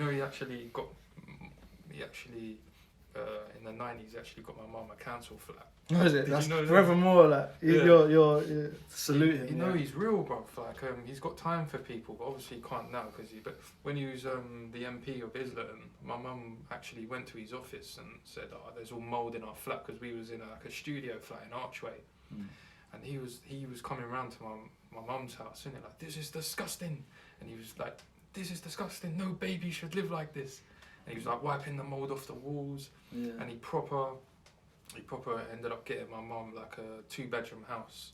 So he went out his way in it. So he's real. He's 100% real. He's actually he's one of the he was so different in comparison to anything that has ever come before, and part of that was the fact that he genuinely did care and did go and be with the people. It's not just for like the cameras or some kind of snapshot from the newspaper or kissing babies and shit. No, he's really about like helping people. No, he's real, 100% real. Yeah. He ain't fake, man. But the media they pumped so much money into trying to make him a villain. I was like, and people repeating the stuff. It was just like, how have you actually you're consuming this media and you're actually repeating the same shit back to me, like from that you've heard that he's a. What was it? What did they say? He's a terrorist. I heard someone say this. He's a terrorist sympathiser though. Like he's a terrorist sympathiser. He's gonna like. I'm thinking, what are you talking about? Like what are you on about? Like where did you hear this? Like, just it's amazing, man. Like I said, the power of the media is incredible, man. Yeah, it's even with when we was talking about Wilder Fury, these crazy. Bloody Alabama YouTube channels, you know, Deontay Wilder's fanboys, them crazy, what would you call them? Them hillbilly people, creating the most absurd conspiracies. Like Tyson Fury used metal objects in his glove to beat Deontay Wilder, and the thing is, so many people believe it. It's fucking scary, mate. It's when you're not like I'm not trying to be I don't ever want to be like the snob of this whole in this type of conversation and be like it's because this is what I know this to be true. What I'm about to say is that people who've gone to a private school, they try, even if they don't think that they're doing it, they think because I've had a good education, I've had a better education than you, that I know more than you. And it's like sometimes that just isn't the case. Like even if you have a better education, there's other things in life that you just don't know as well. But on this particular stuff like this, it's like, bro, you're simply uneducated. You're just simply uneducated. I think a lot of the times that's what it is. I was beginning to watch a documentary yesterday on this guy that went to go shoot people after 9/11 happened. He went and shot just random Asian people or people he thought looked Arab. I'm thinking, this fucking idiot. I haven't even finished the documentary, but I was thinking at the time, you fucked hard. Like you were just. He went and shot dead like this Pakistani guy, I think, or well, that's true. I'm not sure it was Pakistani. Maybe it was an Indian guy. It was a Pakistani or Indian guy who was in this shot in America. But this guy is like, it's like for starters, this guy. You're looking for an Arab, yeah. The guy's an Indian. Like you're the first instance. After 9/11. Yeah, it's people going off the seats because they fought. We talk about they fought in World War. They fought in the war, bro. You're so uneducated. Like you're. That's the first you've come across. That's like the first hurdle of education. At least know that bit. You know. But they act on. Unfortunately, they act on their stupidness as well. It's the ego, mate. People are just selfish. Yeah, that 9/11 thing. They were just. Shock. The basis to that documentary was I think he's getting helped by the guy was on death row for doing that, and he's 7 years on death row, but apparently he might have gone through a journey and maybe thought differently about because I think someone that was defending him in was actually Arab or something. Something along those lines. No, people can grow out of it. People become a different person, but what he'd done was so stupidly horrific. There's no way you can ever really come back from that. You went and shot. Not only did you just shooting random people, you had an intention shoot anyone that looked remotely like what you saw on the TV. You don't even know, like, doesn't even know, that person doesn't even know anything about the politics behind of 9/11 as well. So you're taking that into account. Like, it's just the levels of stupidity is just so, you've already outdone yourself basically. Yes. And I haven't reached the end of that documentary, but at this point in the documentary, I would say that, like, if you've done that, something as stupid as that, I'd say you deserve the death penalty straight away. Fuck waiting 7 years on a fucking. I know that because they try and there's a whole process to it, but like, you're never coming back from that. They're never coming back from that. Like, you know, whether you're now a man of God and you've done everything right in your life, and you know, in prison and you've got 3 degrees. Nah, fuck it, man. You went and shot someone like a fucking dickhead in a petrol station, man. It's scary, man. It's scary that stupid people can be. It's unbelievable. Yeah, well, stupid people, and currently, that's what I was going to jump onto my next thing. So, in 2020. In 2020, Matt Hancock So- that guy's a fucking idiot. You know what's crazy about it? I had to look this up. I was like, how can someone be that stupid and be like in such an important position and you know, anyone could be a politician. But he if you look at his Wikipedia stuff, yeah, like, he actually somehow, he hasn't just got there though. He's actually worked his way up in different things. Other people have believed enough in him to put him in a position of power along the way. So he's had these various roles on this journey, and here he's found himself in a pandemic, and he's giving out these orders. But like, there's one recent thing what happened where, so he was, the first person who got vaccination was, it's like a parody. Like, we're actually living a parody. Like, the person that was, I think his name was William Shakespeare. Can you believe it or not? William Shakespeare gets vaccinated, right? And this guy was on GMTV with Piers Morgan, and he's crying. He starts saying, but he's not even crying, it's fake crying. So he's like, I'm just so proud to be, I'm just proud to be British. Like, I think, like, it wasn't even a proper cry. It's like, people do that when they get in front of the camera. Have you seen the way people act? Yeah. They cry and shit, and it's just lies, man. It's sickening, man. It's like they're talking to themselves. And that's another thing. It's an egocentrical thing, yeah. With social media, bruv. The way people, and no, just like new family members, the way they comment on each other's posts. Yeah. Great party yesterday. It was amazing. You didn't even talk when you was there. You're on the phone, yeah. It's like, It's yeah. like they're talking to they're talking to themselves through this platform. Yeah. Same with fucking all this selfie stuff and. But they're constantly trying to present an image of themselves that makes supports their ego. It's mental health. Mental health. Sorry, but it's mental health. It's straight up, social media is mental health. So mental health, that's a real pandemic. That's a real pandemic. But I can understand that, I'm talking on this. Is this mental health as well? I'm contradicting myself. No, but this serves something. I'm being myself, innit? Like. See, I've said this before, and I'll say this again. I'll probably say it again in another podcast, right? But I truly believe that podcasting is like a natural progression. If you're thinking in terms of the evolution of societies, right? For the last 20 years, there's been a steady incline. Incline in the I forget the right word.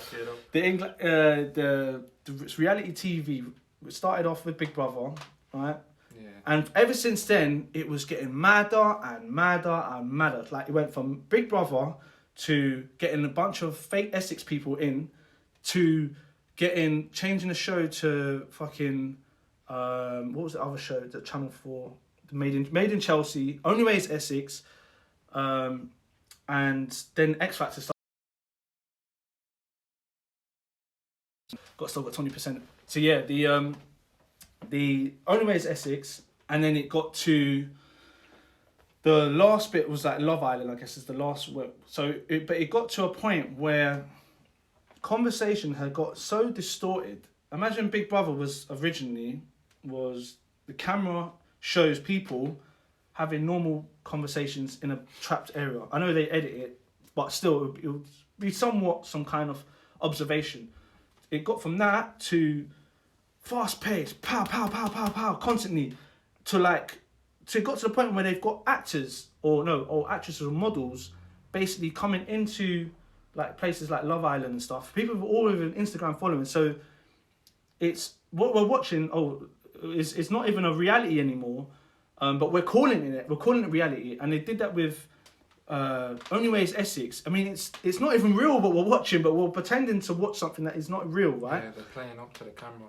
But they've got storylines and they're told by producers certain things, right? So it reached that point. So we were in need of an honest conversation that had completely escaped, I think, civilization. This honest conversation. So there's a need for podcasting that, which is why it's starting to become more popular. That's why Joe Rogan. It's reality, isn't it? Joe Rogan brought us back down to earth and said, okay, well, forget Jonathan Ross, Graham Norton, Adam. Well, you know when they go on a chat show, and it's all edited and they're there for 5 hours, but you're only seeing a 40-minute show, right? Joe Rogan said, we're just gonna start talking again, back to normal people talking to each other for 3 hours, and this is what it's really about, you know. I can't remember what all that rant even stemmed from. We were just distinguishing, I guess, between like social media, like between reality and talking to yourself on a camera. Like, yeah. Talking to yourself through your posts. Yeah. Oh, it's mental health, mate. That's what I'm saying. It's like, because most of these people, when you see them on road, then they're not that person. Yeah. It's nothing. It doesn't. They all like to act happy and shit on the camera and all that. But what is reality really? What's life? Just pissing and shitting on the toilet, going through your fucking supermarket. Like, do you know what I mean? Like, so it's just like they're using this fake world to make everything seem better. Yeah. Because reality isn't. It's just life, isn't it? It just is what it is. But there's something that you gain.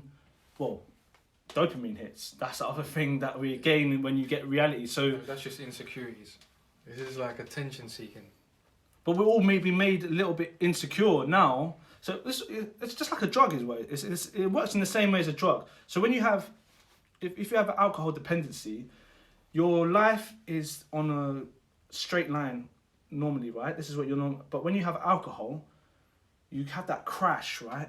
And then when you wake up, so imagine your normal line is here. You have that crash. You wake up the next day. You're now about half the height of where you were. So now your life this is your normal life now. Which is what normal life feels like. So now you have to have alcohol to prop you up again to feel that you're on a normal level. That's exactly what social media has done. So in social media, everyone's having a normal life. They see a picture of girl in a bikini, girls watching other girls in bikinis, and now they feel bad about themselves, feel insecure. So now they need to constantly go back to Instagram to constantly feel better about themselves. So they post up something about their body, or they post the right pic. So it's like it works in exactly the same way as a drug. It's just and we've all got access to it. You know, we've all got access to this terribly addictive drug. That's yeah. I've even seen people, mate, they post something, after they've posted it, they'll put their phone in airplane mode, and then they'll put their phone in a pocket, and they're thinking about all the likes, and they're thinking about when they connect back, it all comes in. I've seen people do that. Like, they'll put their phone in airplane mode and just give it 10 minutes, and they turn it on, it's like, bring, bring, bring, give it to me. Jeez, yeah, it's fucking sick, bro. Because your brain goes pow, pow, pow, pow, pow. When you get the likes. Thing is, I can't lie, when you, like, I make stuff all the time for Instagram, or trying to make, and when I put something out, I'm in that mode. I'm not trying to be aware of it. When you start getting likes and that, it does make you feel like a little bit better. You're gonna like that. You get that one little person, the notification, someone like, your brain just goes pow. You just feel, oh yeah, they can appreciate. Appreciate me. They like me. Yeah. They really like me. Everyone wants to be liked, doesn't it?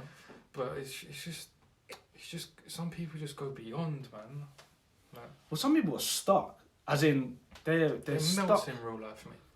Yeah, but they're like you say that they're like I said before, they're dependent, and they're not only stuck. It's like I see it as a disease when I see people of a certain age, like 21 people around 20, and they're on their phone, and it's when you're not aware of it at all. You're completely unaware of this thing, like of looking into that camera. It's so bizarre. Like I still find it just insane. Like you know what I mean? It's like you're looking in a mirror constantly. Imagine if you were in like the 16th century and you pulled out a mirror constantly. Bro, like, it's literally just looking at the mirror like. It's literally Schmeagol and Gollum. It's two different people, like. Well, you become the Gollum, like eventually. I mean, we don't know where this is leading us as well, man. It's not just social media. It's like, in 2015, what would that? Yeah. Well, I did some filming for a psychologist guy, innit? Like he makes videos on YouTube, innit? And I messaged him, because I was broke, innit, and I was like, oh, do you need someone to help you do filming? And he said, yeah. And he paid me, innit? He used to pay me good money, like, and I did loads of videos for his YouTube. But I actually liked the guys, man. I actually liked watching his videos. But when I met him in person, he wasn't like the person on the videos. I was kind of like a bit weirded out. He was a weird guy in real life. In the video, he was like, I connected with him, but in real life, he was just weird. Yeah. And when I used to stick the tripod and just as soon as I press record, he would just go into like this mode of just talking to the camera and you know what I mean, talking about all these all these things. And when he comes off the camera, he's like, not that person, man. So it's tricky. Yeah, it's tricky because you make that connection now with. Sometimes in a way you're making. It's weird to say this, but it's like you're making better connections with the person online. You do. That you've never talked to in your life than you are in some of the people in your actual life. That's why online dating's so. People would rather just chat. So many people would rather just chat on, like, online than actually meet in real life. Fuck, man. Because it's like we literally. Don't they have this problem though in like Tokyo and shit? I heard, like people. I've heard that people under the age of 25 are not reproducing anymore. They've literally become so involved in. Do you want some more? Oh, so true. Hold on. They've become so involved in like all these relationship games and that. All the men. Do you know what I mean? Yeah. That part of the world, like they're a fine example of. I'll say a fine example, but what I mean is actually a really. It's a nightmarish example of how when you keep people like they're quite a subdued kind of. Is it subdued? Not subdued. More obedient, kind of more obedient in their society, and they all wear the mask as well in these places as well. Or not? That's not. I'm not talking about the right place. I'm sounding ignorant. We shouldn't say it until you actually go there. South Korea. No, but they were the first people when they're from that part of the world. They were here. With the mask, and everyone was looking at them funny before. Yeah, that's true. No, but true. Now everyone does it, and we look at, like you say, we look at someone funny who isn't wearing it. That's the way it's always been, though, isn't it? That's the way people are. But the reason why it works so well in their country is because they've committed to this culture of being kind of, what's the word, like bowing your head and being subservient a bit, especially to just their to personality, isn't it? But. You know what I mean? But they have like a distance. There's like something about like they're okay with it. They're okay with the keeping the distance thing, and I think that's why I say something like that is dangerous. And maybe it's kind of worked for them because they've got some hugely successful stuff, Japan. But they dress smart. I heard they're good flatmates to live with. Japanese people, like they're clean. Do you know what I mean? Like they're not rude. Yeah, it's like. So wait, I'm just actually need to tell you. I don't think they wear masks. Do they even wear masks in that place? I'm No, thinking they do. They do. They do. I think I know South. Is it Korea or something that they We're wear talking masks? about China and Korea, innit? But Yeah. we were talking about Japan. But Okay. Japan is very they're into their technology, innit? Is it? So, They're not clean. Oh, why are you gonna get them like that? Why are you gonna get them like that, Faye? what, the Japs? Yeah, she's saying Japanese people No, not clean. Japanese are clean. Japanese are clean. You've got to know the differences. Because I don't know. When I look at them in their fashion, I'm just gonna plug this one in. Their fashion's Charge. on point. Their fashion is on, but and they always look mad clean, man. They are, man. They look like they're. Just listen. You know what I do a lot of the time because we can't travel. Yeah, do you ever watch them walking videos where you go like you search like London, walk in London, and then someone just holds a steady cam and walks through London? No, I I watch it. And I click on all the cities up. There's like a 2 hour. Someone walks through a city for 2 hours. I've watched Sao Paulo. I've watched Tokyo. You know, just like what it'd be like instead of going on Street View, you can actually see it kind of for where it is, but obviously it's not the real thing. Go watch Tokyo. It's clean. Yeah, that's mad. Their clothes are on point. It's literally just all the things that we love over here, like technology wise. Yeah. You've got it there, innit? Yeah. Hitachi and Yamaha and Honda, just all the best cars and bikes, everything. Mm. But it's, Still got to go there. That's the thing, man. I want to go there, man. Like this fucking COVID won't let me. It won't let me. I want to go to Ireland, mate. Dublin. I've been there. Do you know what I mean? It's alright. It's alright, but it's. I was planning to go to France, innit? It's not gonna be like Japan, though, innit? I was meant to meet a friend in France. Ting. This podcast material, Ben. Is this podcast?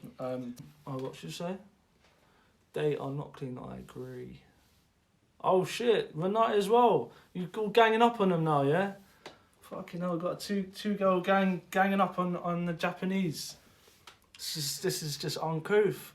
I lived with Asian too. Jesus Christ. So we got two. Japanese, I never. Asian, like, fucking hell. Yeah, I was. Well, I mean, exactly. You got to be careful. You said Asian. You sure she was Japanese? Yeah. Specifically, was she Japanese? Was she Japanese though? Yeah. Yeah. But I mean, because as far as I met one Japanese dude. I've heard Chinese people are not good to live with. They're dirty. See how completely different ends of the spectrum. But we in this part of the world, we look at them stereotype. We can't say all people like that because we know. But this podcast to talk about the majority. Yeah. Well, you can kind of say a lot of people. Like I can say, I don't know, man. Like black people as a whole can dance. Like it's not a stereotype. A lot of black people can dance. Yeah, there's probably some black people that can't, but black people as a stereotype and they can dance. Like. And they're faster runners than the fastest running race on the planet. Yeah. Everyone knows that. Yeah. Genetically. It's not like worse to stereotype. Yeah. They're just better athletics. Yeah, but like what's this? Hey Renata, how you doing? What's going on? So they leave the cleaning for the female. Well, that's not a bad thing. If I was living them, I was thinking, right, that's just leave it to the dishwasher. Yeah, no, Japanese man. I met one Japanese dude in Dublin actually. I was in some hostel and he was like literally, man. He told me like he was bare like just quiet, like everything that you say like quiet, like kind of speak softly, like don't like this and then it's like ha, and then like he was doing like he wanted to do like singing the music. It's probably on my Insta. I don't know if you can watch, but he's like in Japan it's very very different. Yeah, I'm sure we don't, and we were out, and we were across the road, innit, without the traffic light going on. I just ran across. So in Japan we don't run we wait for the traffic light. Like everyone go at the same time. I was like, what? Everyone just waits like patiently. Like that's. I'm thinking, right, that's even if like there is someone in. If he's telling me that, it feels like there's as a general rule, you follow the rules. That's the idea. Whereas here, you're free. Yeah, we were thinking on completely free away. They're more agreeable, but then that can work. Like it works in Amsterdam, don't it? Wait, you said in Amsterdam, innit, Renata? What did they do? What did you say about in Amsterdam? Like I'm on about the public, like you know the transport system with the bikes and all that. They've got it set up good, man. Yeah. Last time I was in Amsterdam, Everyone. there was like a whole stack of bikes though on top of each other. Like literally a stack of bikes, just one after the next. So I'm thinking, you telling me that someone's parked their bike under all this mess, you know, and then they just grab it like under. It was like literally like a stack of bikes on top of each other. Yeah, a bit of a madness in Amsterdam, but yeah, everyone uses bikes there as a culture, I think. But yeah, when we steer back on course, so we reached March. So COVID happened. What happened in the in-between months? So, because like COVID pretty much accounts for most of the year, but what happened in between? So we had. Oh, so they said that eat out. So they slowly started to release the People back into the world. right? And everyone was like, "Wow, it's And they're doing, summertime! like, the Wow, half price meals. half price, yeah. Yeah. Eat out that was good. something." Yeah. Me being an idiot, I was still fucking going McDonald's. And I was fucking hell. no. No, I was still going McDonald's, and I didn't know about the half price thing. And I think I was on the machine. I was putting eat in. So when you put eat in on the machine, it charges you full price. So, but when you click take away on the machine, it does half price. That just shows how rigid systems can be. But Oh shit. I was just paying full price, and I was like, "You do know you can get half price?" I was like, "What?" I did the same thing with Pret a Manger, man. I think I went on that the last day that I was like, wait, what?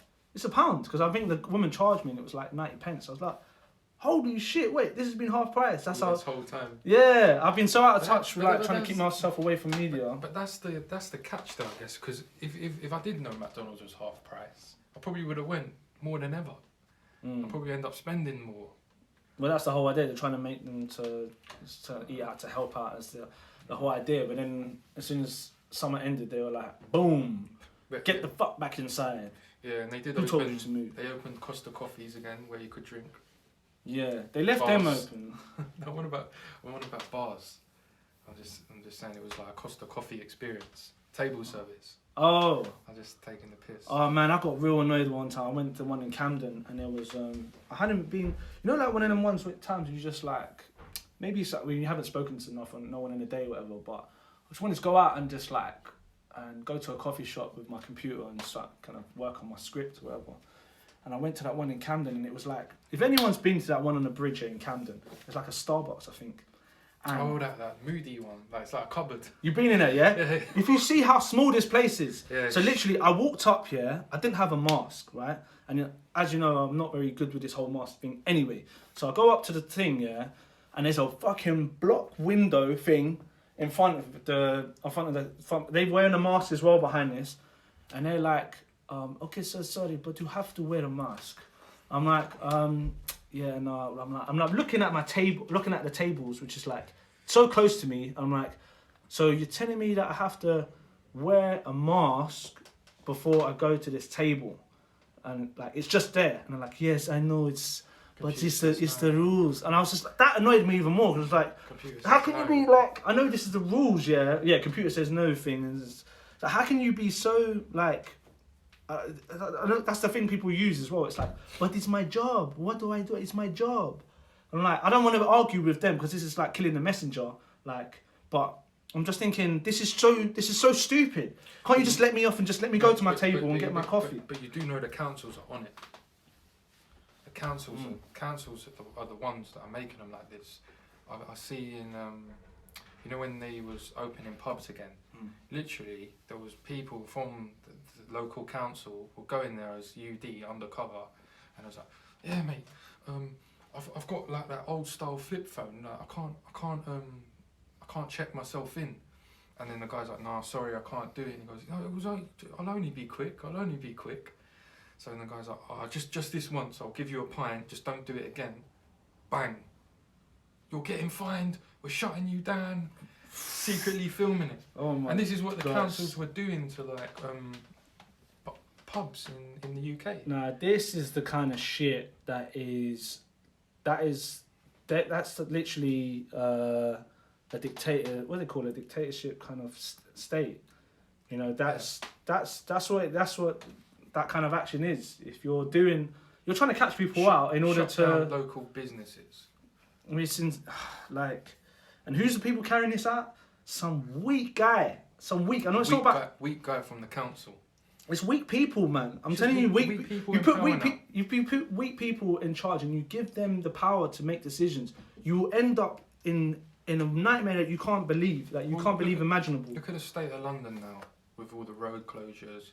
Look what all the councils over London have done, and the city of London, with the mayor of London. Do you know what I mean? Like all these weak people in power, like just with all these stupid cycle lanes and everything, innit? Do you know what I mean? I did like the cycle lanes when I had my scooter there. I bet you did, yeah. It's quite good, yeah. Yeah, but it's not good for people in cars. No, they hate them because, like, I did find out almost like a conspiracy theory thing as well, though, when I was looking at it. It's like, you lot put all these cycle lanes out, and part of me, sometimes, you know, when I really think, I try to kind of gather my mind to a point of, let's just find some kind of rationality about this all. But then but sometimes it slips into this other world and it goes, but what if? Like, what if this is true? Like, really look at it.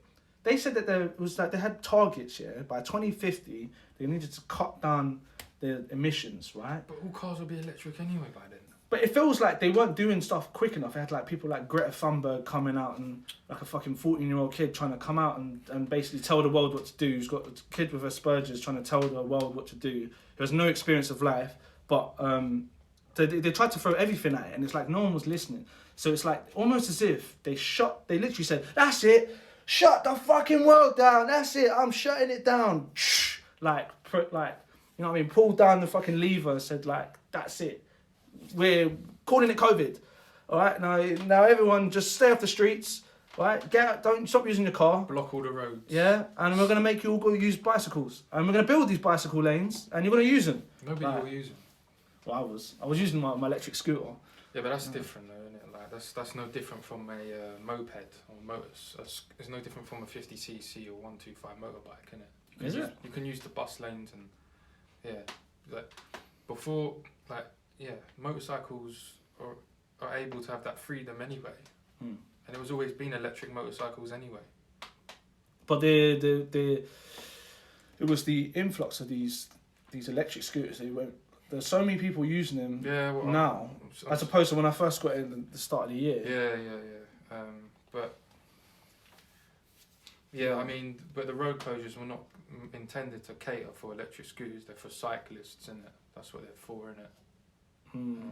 But it's just stupid, man. It's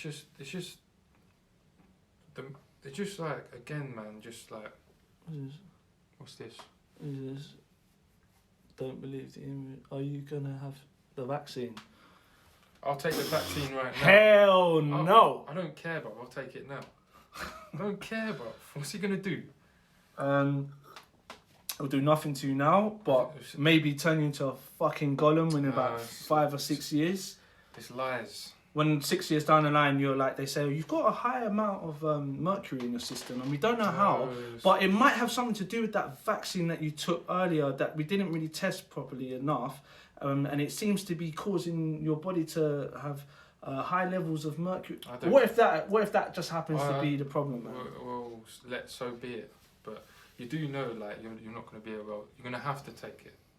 Well, you won't be able to. I'm getting out of UK before they try and do that. I swear to God, yeah. I swear I heard, yeah, that they're gonna make COVID vaccine go on your passport. It's gonna be like a COVID passport. I heard this somewhere. Yeah. Not sure yet. So you can't travel to other countries if you ain't taken it. Yeah. So it'll be on your record. I'm fearful of stuff like that, man. I don't want it to be. Nah, man. Just take it. Nah, I refuse. No, I refuse. Why? Like, I'll be one of them people living in a tribe, man, underground, like in Demolition Man. Like, I'll be one of them people, man. Fuck it. I'll eat rats. If you want me to eat like the food, if not allow me in the supermarkets, I don't know, man. I'll become a rebel, man. Fuck it. I'm not taking the fucking vaccine. You need to talk to, like, before you take it, then you need to talk to someone who, you need to get a friend who, who's proper science friend who made Fuck vaccines and them. stuff. Fuck them. He's gonna give me some weak fucking ideal about how safe it is. Fuck that. I don't care. You know what? There's the same people that tell you this shit, man. They're like like, you know how I compared this to, yeah? It's like, imagine, yeah. Did I say this one before? Yeah. Imagine wearing a condom was compulsory. Should be. They should. No, they shouldn't. You should always have the choice. But they imagine during the pandemic, during the HIV thing in the 80s, which mostly affected gays, whatever, but it also affected normal people. I'm not saying normal people, but people, heterosexual people as well, right? Yeah. But imagine they said this at that time, and they said, well, it's affecting not just only gays, it's also affecting heterosexual people, and we need to stop. This is a real danger. That's it. Everyone, you're wearing a condom, whether you like it or not. And if you're not seen to wear a condom, you're breaking the law. Imagine that. Like, it sounds ridiculous, but imagine that. I know they should. There should be a law for that. What, wearing a condom? Yeah. No. I mean, like during that HIV era, Oh. when it was an outbreak, that should have been a proper law, innit? What do you mean to wear a condom during that time? Or just in. Or No, man, no. This is where we start to branch into the levels of insanity. No, there's no like keeping you safe. Keeping you safe. That like you're impeaching. Is the word impeaching? You're basically taking away people's right to choose. Yeah, and it's a basic human right. It's a basic human right. So you can't come with the thing of, to keep us safe, we need to do this. Like, that doesn't run with me, man. That doesn't run with me. But you're a responsible person. You're responsible, innit? And you look at things objectively, like from an objective point of view. A lot of people out there will just they don't listen, innit? They don't listen. You need to give them authority. Otherwise, it'll just be like Wild Wild West. But you've got to weigh up the problem with it, not just the problem, the pros and cons. So, if you let everyone go in the Wild Wild West, what's the worst going to happen? Yeah, but when you're bringing up your kid again, but we're back. Fucking storage thing trying to mess with me, boy. Don't you fuck with me, storage. Yeah, what was I saying? So, yeah, man. you've got to have a bit of authority. Do you know what I mean? Like, yeah, otherwise, power is not an easy thing to have, and responsibility is it's not an easy thing to carry out, like to impose on people when you have power. But the way to do it, I'm pretty sure the way to do it is not. It's not having complete control over people. You know, having a bit of do you know what I mean? There's basic laws that we have in civilization, and as civilized beings, don't murder. You know. the rules to life. You know? Yeah. It says it all in religion. Do you know what I mean? You don't kill and you don't steal and stuff like that. So. Just morals, isn't it? We know that, but everything else is in between. You got to have a conversation. If you say like, this is for your safety, like, oh man, how many things do you think you can get away with by saying this is for your safety? This is the best example of how that ends up being carried out. Wear the mask, it's for your safety. Wear that screen on top of it, that plastic thing, the welder mask. Wear that as well. That is ridiculous. It's for your safety. Wear gloves when you go outside. It's for your safety. When you get food from the shop, clean that food and wipe it down. It's for your safety. Stay 2 meters apart from the person next to you, even if they're your gran and you ain't seen them in time, whatever. Or your kids, stay 2 meters away from them. If you're a child and you are perfectly healthy and you've got another kid in your school, stay 2 meters of distance. It's for your safety. They can say all these things and you eventually. No, you have to keep on saying no, and you have to keep on asking why at every single point. There is no point where you can turn around and go, yes, let's do it. You have to at least at every point, and if there's someone sends a vaccine, right, for something that is like you say, 97% of people get this who get COVID recover. Donald Trump, who's 75, he's fat, and he got COVID and he recovered. Yeah, but he's gonna have the best things, though, innit? The best. But Tom still, Hanks got it. Because alright, he's Yeah. also gonna have money. Alright, even if they're not famous, right? How many people like you don't hear of the stories of people that recover? You only hear of the people that do that died. I know people that have got the worst lifestyle ever, and they didn't even get symptoms, and it was positive. There we go. They've got asthma. They take benzodiazepam for years and years. That you know that drug, and cocodamol, a mixture of cocktails of drugs. They've got a history of cocaine abuse. They eat junk food after junk food. They're overweight. They get committed frequently, and they got COVID, and then nothing happened. There we go. There we go. And I believe that to be like about 90% of people that happens to, like, and then some people go, but what about the 10%? Fuck off! Like, it's not. That's not. You're missing the point. Like, if most people are getting something and recovering, you can't say, but what about like the 3%? Yeah, the 3%. Like, people die of cancer every fucking year. Yeah? People die of People die all the time. of flu. That's why we have a flu vaccine. It's like people don't want to believe that you can't not die. That's another thing as well. Yeah, You're gonna die, yeah. you know. Yeah. That is. I think that's a myth that's been like it's increased in the 21st century. You can't live forever. Like, let's be honest. Like, just you got to face it, innit? Yeah. Don't be scared of it. Just embrace it, innit? Yeah, but you're not living at all. Don't be a cunt about it. Like, do you know what I mean? But just don't be a coward about it. Well, like we said, cowards. Well, we've got weak people in charge, and what they're doing, they're making cowardly decisions. So yeah, this is the result. You have to walk like bubble wrapped, like in case something happens. It's stupid, man. It's It's too over the top. Right. Yeah. So yeah, something happened. Another thing as well. Yeah. You know when people say stay indoors and order online food shopping and order takeaways, Uber Eats. Yeah. The people that deliver your shit, most of them have got COVID. Yeah, they're not gonna. It's not gonna stop them from. They need to work, innit? They need to work, bruv. Most people are like, they can't get universal credit. They you know, they're not even probably illegals, like, because a lot of Uber Eats drivers are illegals. They're illegals. How do they get? Do they need a passport to like do that Uber thing? They just there's probably like for one guy there's 10 different guys. Oh, because like maybe it's a cousin of a cousin of a cousin, they're all under the same insurance. Yeah, they list themselves as a bicycle, not as a motorcycle. So then they're getting around the insurance thing as well, because you have to pay a special motorcycle insurance. And to top it off, yeah, most of them have got COVID, because I do know a few that actually have COVID, and they're actually still delivering food because they need to get money. They need to pay the rent. People need to get money and people need to live, so man. If you think you're indoors hiding from it, excuse the irony, but you think you're hiding from it, you're now taking the McDonald's from the person who has actually got it. Yeah. Because if that person doesn't make their money, they're gonna, you know what I mean? So the measures that they got in place are not even foolproof anyway. They're not. No, it can still get you. You can still manage to get you because it's impossible, isn't it, to hide from it? Not unless you live on a farm. Not unless you live on a farm. That's the point here, man. It's impossible. It's impossible to completely.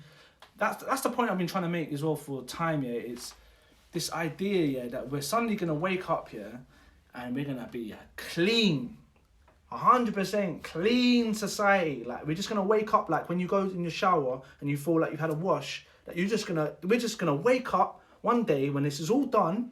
This is how they try and make it up. When this is all done, this is gonna be clean. Oh, everyone's gonna be good. There's gonna be no COVID, no nothing. Everyone's gonna be good. It just doesn't work like that. There's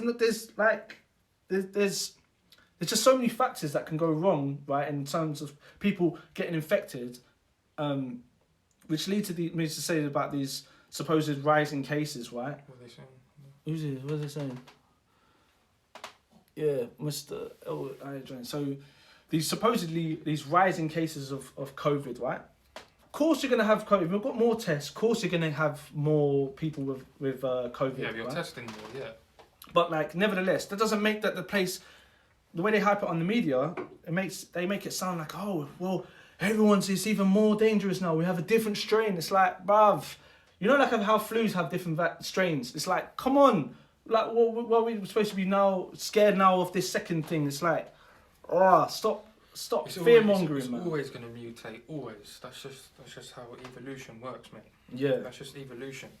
But they try to make it out like, you know, when they say mutate as well.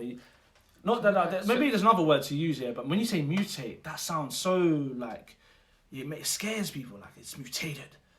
The virus is mutated. It's like from a movie. But that's because we've watched so many apocalyptic films. Yeah. That it plays into our psychology. Yeah, into our consciousness. Something else happened. Kobe Bryant died as well. That was another thing. But it was just like everyone was exercising in the parks. That was good for a while. Yeah. Until I realised I was too overweight to exercise. My legs couldn't take it. Yeah. My calves just can't move in my own weight. So I need to go back to basics, strength and conditioning. I do that fucking. I make sure I try and do. You can't even go to the gym. I told you, I joined the gym and then they put us into tier 4. Mm. Yeah. But with the gym, yeah, that on and off thing was done my nutting because I was getting to a place where I was like really good and I was getting real fit and everything. Then they mess it up, innit? But that outdoor gym bit, man. See, this is the other thing. It's like the kind of defiance like that they had in the Camden outdoor gym. They put a gate in front of it, so people just climb over it, right? And then people just literally it's like, what's the point? What are you trying to prove here? You're trying to prove like you're keeping people safe. You're blocked off the only bit of the outdoor gym that you can get to, and people just climbed over it. As simple as that. Fit people, funny enough, as well, who've just climbed over because they want to work out. Deterrents do work, though, like in shoplifting, like when you put a security tag on something, just a little sticker, it eliminates like 80% of people just going. Oh yeah. Do you know what I mean? Yeah, I guess it does work, like. Well, yeah, but normal people, like, it's just a sticker, just rip it off. Yeah. Just. Yeah, the security, like, as well as if you put a security guard somewhere. Like, that's another. The people goes off though. Milo Sainsbury's local, yeah. I don't steal anything from like there, but it goes. I don't steal anything in general. But the security guard, when I walk out the door, security guard he never stopped me. I'm thinking like, so like if I did rob something, like what would you do? He's from the job centre. Literally, the job centre it's SIA course, isn't it? Like, they give it out to people, isn't it? Anyone becomes security. So he's just there to make money. Like, yeah, they make a lot of money, I guess. But I mean, his job is probably hella boring. Probably looks at me, probably looks at the size of me and thinks, fuck this, I ain't doing this. Why put your life at risk for bloody... Look how rich these supermarkets are now in COVID. Yeah. And they tax evade a lot of them as well. You think? Tesco do. Russell Brand said it. Tesco, it must be true. So it's like... the profits they make is ridiculous. So they made so much money this year, man. That's also what happened this year, man. The amount of money they've made is like, and they'll continue to make, I guess, for the next year. It's like whatever profit margins that they were trying to reach previously, they've like we reached it now. Like it's good. We're good now for the next few years. So even if things start to decline, like this will hold us up for the next few years, man. Amazon as well, they got richer than ever. Yeah, I said this one before because I heard this on another podcast, but apparently Amazon, Jeff Bezos was going through a divorce at the time with his wife in 2019. He was ordered to give, what was it? They gave 36 billion to his wife, I think it was, from the 72, so give half or whatever. And at the time, it was like, they were like, wow, people, I think all news people might be like, 36 billion pounds. So he made her super rich. I think he made her like the richest person in the world, which is woman in the world or something. So instantly, the next year, right, COVID hits. They made back all of that money apparently in this year, which is like, wait, what? Like, how insane is that? Yeah. But the funny thing is, if that had happened, if it just so happened that he got divorced from her in 2020 when this had happened, woo, she would have been, her payout would have been super serious. You know what the sick thing as well? She probably thinks about that every night. Yeah. And she ain't satisfied with 36 billion. It's like 36, but it could have been 72 billion. It could have been, man. Would you need more? You only need really is 2 million, and then you're sorted for life, really. It was a million. Yeah, just buy a couple houses, rent them out, buy your own house, Yeah. and just live off of those 2 houses for the rest of your life, and then you've got spare money to tick over for the next 20 years. Yeah. To go on holiday, and what do you need 36 billion for? You don't, but we're funny creatures in the fact that we have this imaginary number in our mind that needs to get bigger and bigger because I don't know, it's like attached to like status, man. And status is something where as apes we're just constantly striving to kind of ego, mate. to be the ego's attached to it, but we come up with a number on the head and it just increases. I can fully see that happening to anyone though. If you've got 36 billion pound, man, you're just like, what if I had more? I suppose if you had the taste for Monaco, then you would be thinking like that. Seeing what it's like there. Yeah, everything just goes up though. Everything that you've ever bought, it will be not double price, but like You got to be a billion. You got to be a billionaire to go to Monaco, innit? Is it? Yeah. You actually got to be a billionaire to. Yeah, you got to be a billionaire. Shit. If you're some weak billionaire as well, you're looked down upon. Fuck. So all I've got to do is get 1 billion people to watch this podcast and give me £1 each from my Patreon page, and I can go to Monaco and blow my money on the casino, and then come back broke. It was good to see football come back. Well, not that you care. Don't know how to give a shit. It's good that sports came back. Why is that a good thing? Sports. See, that's one of the things that I thought was one of those like numbing things. It's like a numbing pacifier that everyone. Sports is good. Everyone was so used to. Like sports is good, but I don't follow football religiously like I used to. But I never have anyway because I actually used to play it like all the time. So I never did follow it like those pub idiots because I don't know what they're talking about. The football's such a continuous thing. It for me, as a person who observes it from the outside, it just looks like this thing where you're just like, you guys look forward to like, I can't wait till next season. Wait till next, and then next season comes. It's like the whole. Can't wait till season next. After that, the whole world follows football. That's what. It's madness, though. It's madness. You know who the most followed person on Instagram is? On Instagram. In the whole world, the most followed person on Instagram. It's Justin Bieber. No. The Rock. No. On Instagram. Who do you think the number one's got the most? Don't tell me it's a footballer. Just think. Who's a footballer? Must be, isn't it? Yeah, it is. That shows how strong football is. It's a religion that took over. And I don't know, man. I've always tried to fight that one. I don't know. Cristiano Ronaldo has the most followers in the world. in the world. Over the Kardashians, Kylie Jenner. Pele died as well. No, Pele. Maradona died. Yeah, he also died. Look how it culturally affected Argentina. That was one of the things that they had going for them, innit? Oh, mate. They had proper strict COVID restrictions, innit? And when he died, yeah, people on the streets, mate, at the funerals, everything, they broke the rules for that.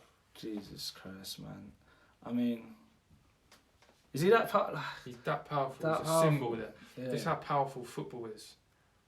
For you to dismiss it. It's not that, you know what, football's all well and good, and I think it's a great sport to play. I love playing football. There's nothing like it. Look at the World Cup when England almost won it. That feeling, do you remember? It was good, man. Summer. It's a good thing to come together on. But I just also, like I say, I feel it's also this pacifier that people constantly sucking on throughout their whole entire lives. For some people, honestly, I'm not saying you by any means, but I mean there's some people who come from the same background, and kind of use this, or I say I mentioned this whole working class thing, but it is that, and then like if I talk to them, literally like literally that's all you can. That's all Football, you seem to yeah. tick in your mind is football. There's like nothing else. Is there No, there's nothing else? else. You don't care like. And the thing, you know, the funny thing is, mate, they live their life around football, but they know fuck all about football. They know fuck all. That's the worst thing as well. Yeah. Fucking play it, the cunts. Yeah. Oh, they don't even play it. They don't even play Oh it. Jesus, mate. that's half of the time they sickening. don't even play it. Sickening. Like literally, obviously I've been a goalkeeper all my life, innit? Yeah, I don't play as much anymore. But when they try to come with whose opinions of a goalkeeper, I'm just like, shut up. Yeah. Shut up. This is the most like unique position. Do you know what it is? I just realised what it is. Yeah. That, my friend, is the consumer mindset. And it applies not just to the football. So I find this is the same with people. Current affairs, everything. With everything. But one I can relate to is the movie thing, because I've watched a hell of a lot of movies. But I've talked to other people who've also watched a lot of movies. And I came to a point where I was like, there was a point where I thought, because if I watch a lot of movies and I have a conversation with someone else who also watches a lot of movies, we're going to have like some kind of intellectual discussion about, you know, the tone and of the movie, and, you know, script writing and direction, and there's something going on here, and we're both recognizing what was good and bad. And nah, some people are just like, yeah, you know, like, let's say for example, like they'll be like talking about a Batman movie or something, so they'll be like, yeah, but like, you know, like that villain though, he was sick, bruv. Like, I'm thinking, or something as simple as I'm thinking, your idea of, even though you're literally a consumer, you could consume 1,000 movies, and you'll never have an intellectual mind about this whole thing, because that's what makes, I guess, things interesting. Like, most people watch Match of the Day, they watch football because they're watching people talk about football in an intellectual way. Because these are people that know about football. You've got from a technical point. From a technical point of view. Even if you're playing Sunday League week in, week out. Yeah. There's certain little things like that when you see a professional do it, you can appreciate. Like, how the fuck did he do that? That's insane. Yeah. Like that. Like Giroud, I don't know if you even know who Giroud is. Nah. People never used to rate Giroud, innit? Yeah, he's a French footballer. The fucking touches this guy takes, and the way he can just move the ball is just like, it's unbelievable. But then to pub Arsenal fans, they'll be like, get rid of him, he's shit. Yeah. Get rid of him, he's shit. I'm like, what are you talking about? This guy is fucking sick. Yeah. Like, but anyway. But yeah, it's just that consumer mindset, as you said, like. So. It's like, you know, like, it's like a visual representation is someone at a table just scoffing, just not tasting anything. You're not tasting the food. You're not understanding where this has come from. You're not thinking about like where this is going after. You're not thinking, even if you fucking die while consuming this shit, you'll just be like happy to just consume. Like, that mindset is poison. Is poison, it's and Matrix. And it's something that I would hope that some people this year woke up from. Like I said, they needed pause in their life. They needed something to just stop the wheel from churning for a bit, so you could start to look around and be like, wait, what is it that I like to do, and what is it that I'm consuming? You know, that's what I would hope. But you know, chances are some people just fucking don't know, man. They're just too far gone, innit? Too far gone, yeah. Just look at your parents, for example, innit? Mine, for example, don't know about you, but they're just so far gone that there's just nothing you can do. Yeah, they're off an age. It's weird with people of a certain age though, man, because I do have some kind of compassion for it, because I think you really have you come from a time where it was different, very like different. It's not like even 80s different, or no, like 90s different. It's if you're coming from like 70s and 60s, there's stuff that you just, you know what I mean, you just can't relate to. So it's like I can kind of understand, and something like that. I think, okay, you know what, fair enough. Like, I'm feeling it now, to be honest. Over all these TikTok shit. Yeah. I don't want to relate to it. I don't relate to it, and I think that's another disease. That's another disease that's getting out of control. But some ways it's kind of good, I think. Also, there's probably rising TikTok videos as well. But in some ways I remember as a kid when I was dancing, like no one danced. I don't even remember like in school, no one danced. So the fact that me and my brother used to dance, it was so different. Now everyone's dancing to a video, but the difference is when we danced, we were feeling something. So we were like expressing, and we wanted to aspire to be Michael Jackson, right? But these kids that are doing these TikTok stuff, they're just going, they're not feeling anything. They're like doing this, just doing it to doing that, and it's doing something for their ego. They're not like, where's your feeling anymore? Like, where's the feeling gone? And it's gonna make dance boring, mate. I'm telling you now. I think it's already made. It's starting to. It's making life boring, mate. Like it's like you've seen everything. You've seen everything. Yeah. It's like I can even go back to a few years ago, 2013, when I was proper on my photography, innit, and I was doing it full time, innit. I was looked at like I went into London Zoo, innit, and I was taking pictures of the tigers and all that, and actually one of the photos actually ended up on the London Zoo website. Oh shit! Exactly. Yeah, it did. They actually took my photo in it, so I got some. But when I was in the zoo, everyone was looking at me like, "Oh my god, it's some Peter Parker guy." He's like the glasses, and he's a top photographer. Now if I go into the zoo, like, oh, you're just taking it for Instagram. Yeah, it could be for anything. Yeah. Yeah, ain't nothing special because old fucking Tanya over there's got the latest iPhone and you've taken about 1,000 pictures already. 1,000 pictures already. Adds a filter and it just looks as good as my photo, like because of the quality of. And the difference is when you're taking a picture as a photographer, you're trying to capture something. You're trying to capture a moment. Whereas people with phones are not trying to capture anything. They're not just. No. They're just literally like you're snapshotting something that is completely disposable. You have no intention of looking at that picture afterwards. You never have. No. You're not going to look back and be like, oh, that was good times, innit? Like me and Sarah. Like you're not even looking at it that way. You're just like you're just taking pictures like bam, bam, bam, story, put it on the story.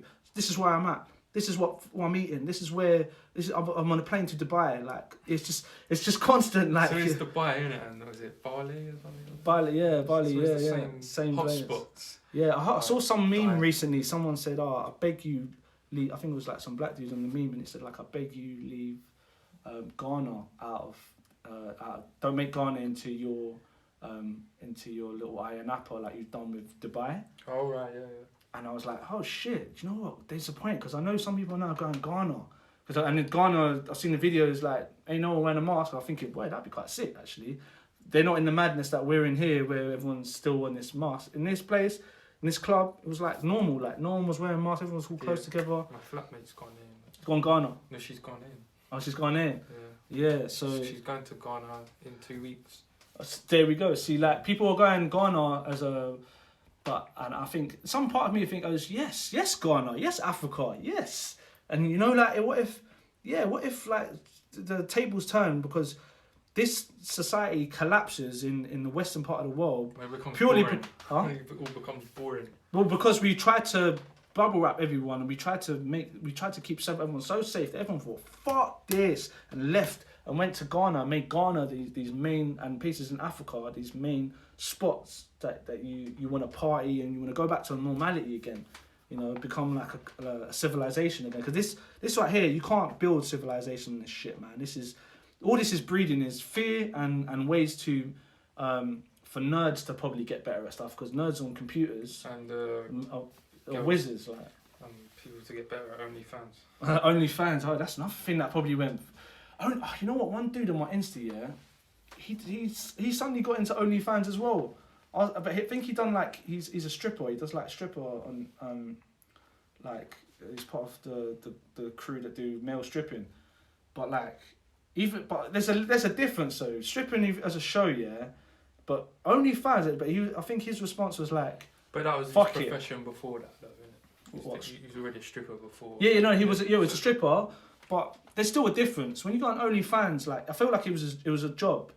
Like what was it? He was doing he had like an OnlyFans page that he started in this year, and I was like, you're really trying to do OnlyFans? Like, is this is what it's got to? Like the money's crazy, I heard. But I don't know what he gets. But Yeah, I do sometimes think, is it because I'm jealous that people that complain about stuff like this, is it just because we're all just secretly jealous that we're not making the money ourselves? But then I thought, no, it's not. This shit leads to a collapse in society. Who's this? Mr. Does the mayor? Oh, it's like a new skill, safety. What are you talking about, Renat? You're talking about the talking about the Onlyfans. This sound like something you're gonna try and don't tell me you're considering it now. Does the mayor of London look like Mr. Bean? Mr. Bean's got more integrity, man. No, Sadiq Khan looks like Ryan Atkinson. He does a little bit. Doesn't, man. It doesn't look anything like him. But I know. But I want to continue that track. I know what he means though. What was the track of? What was I saying? The OnlyFans thing. Yeah, it's like, do you know what? Let me quickly lead to this one. So like, have you seen that film Hustlers? No. Man, you got to watch that movie. Yeah, Jennifer Lopez and a few other people, can't remember. But basically, they're like strippers in this.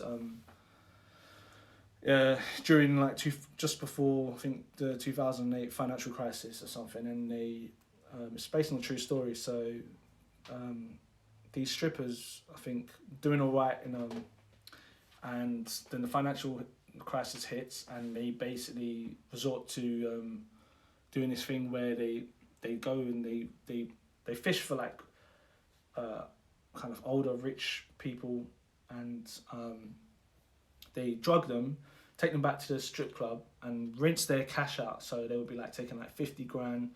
One guy, they have like corporate cards and stuff, and they took like 100K out of, but they're rinsing it. So the person's drugged enough to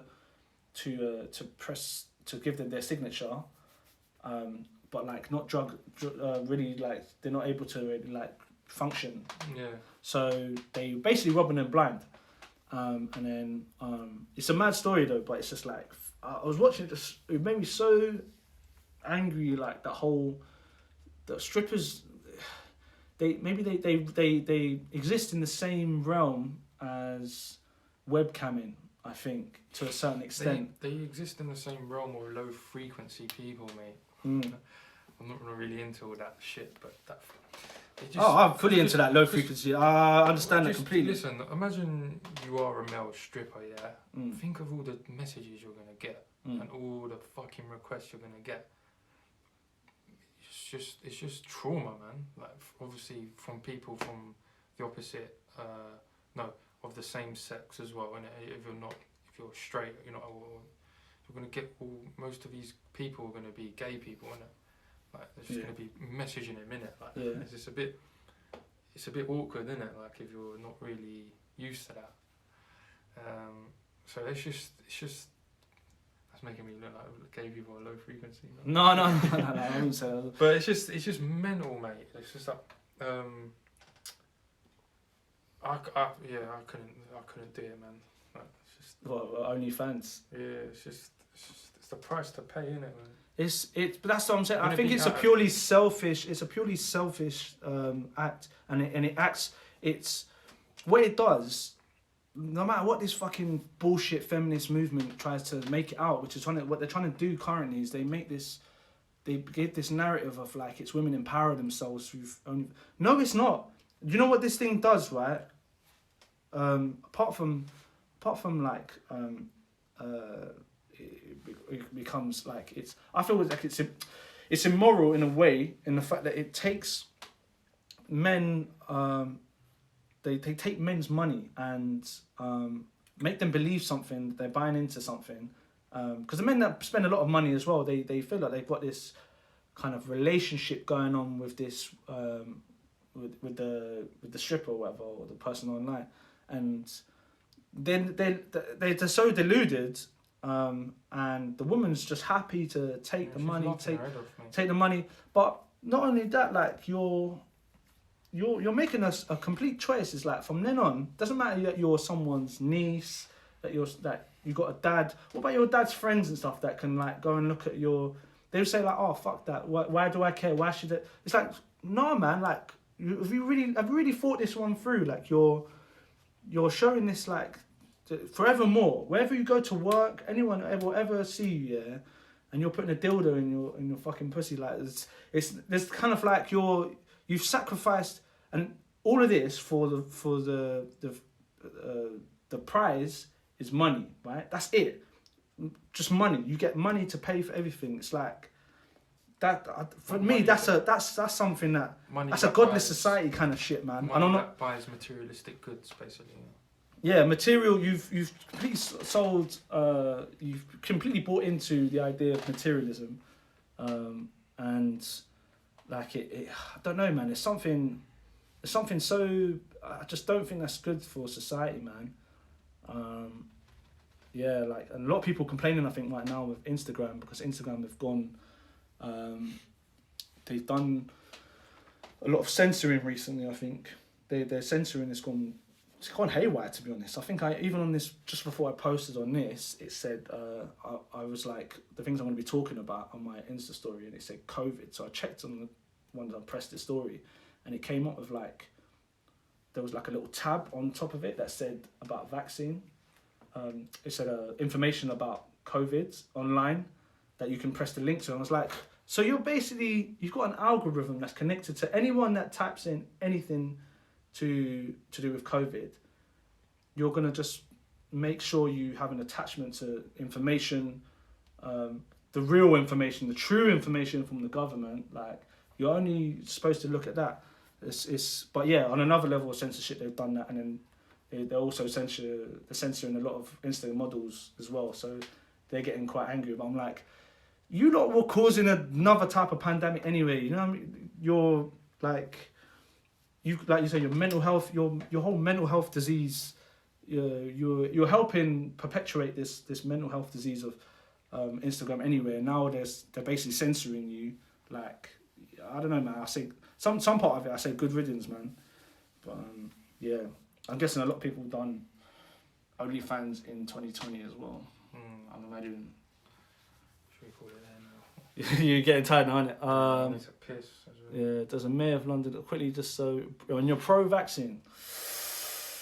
Okay, alright, well, no, so, well, you know, like I said, everyone's entitled to their choice, but in 5 years' time, if your arms fall off, well then, you know, yeah, well, 2020 was a mad year, and I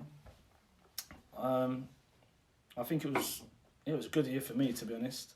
What about you, Ben? It's not too bad. Like, I mean, ups and downs, innit? I'm just thinking the back end of this year has just been the worst part of the year. It's just boring now. But other than that, generally, it kind of felt like I didn't know. I didn't have a sense of reality of time. I was just kind of just flowing through. I can't even remember the summer. Can you? I can, to be honest, because I turned 30 in the summer. Oh, yeah. So did I. Oops, I said that one out loud. I turned 30. It's not been too bad, but could. But I don't know. What can you do?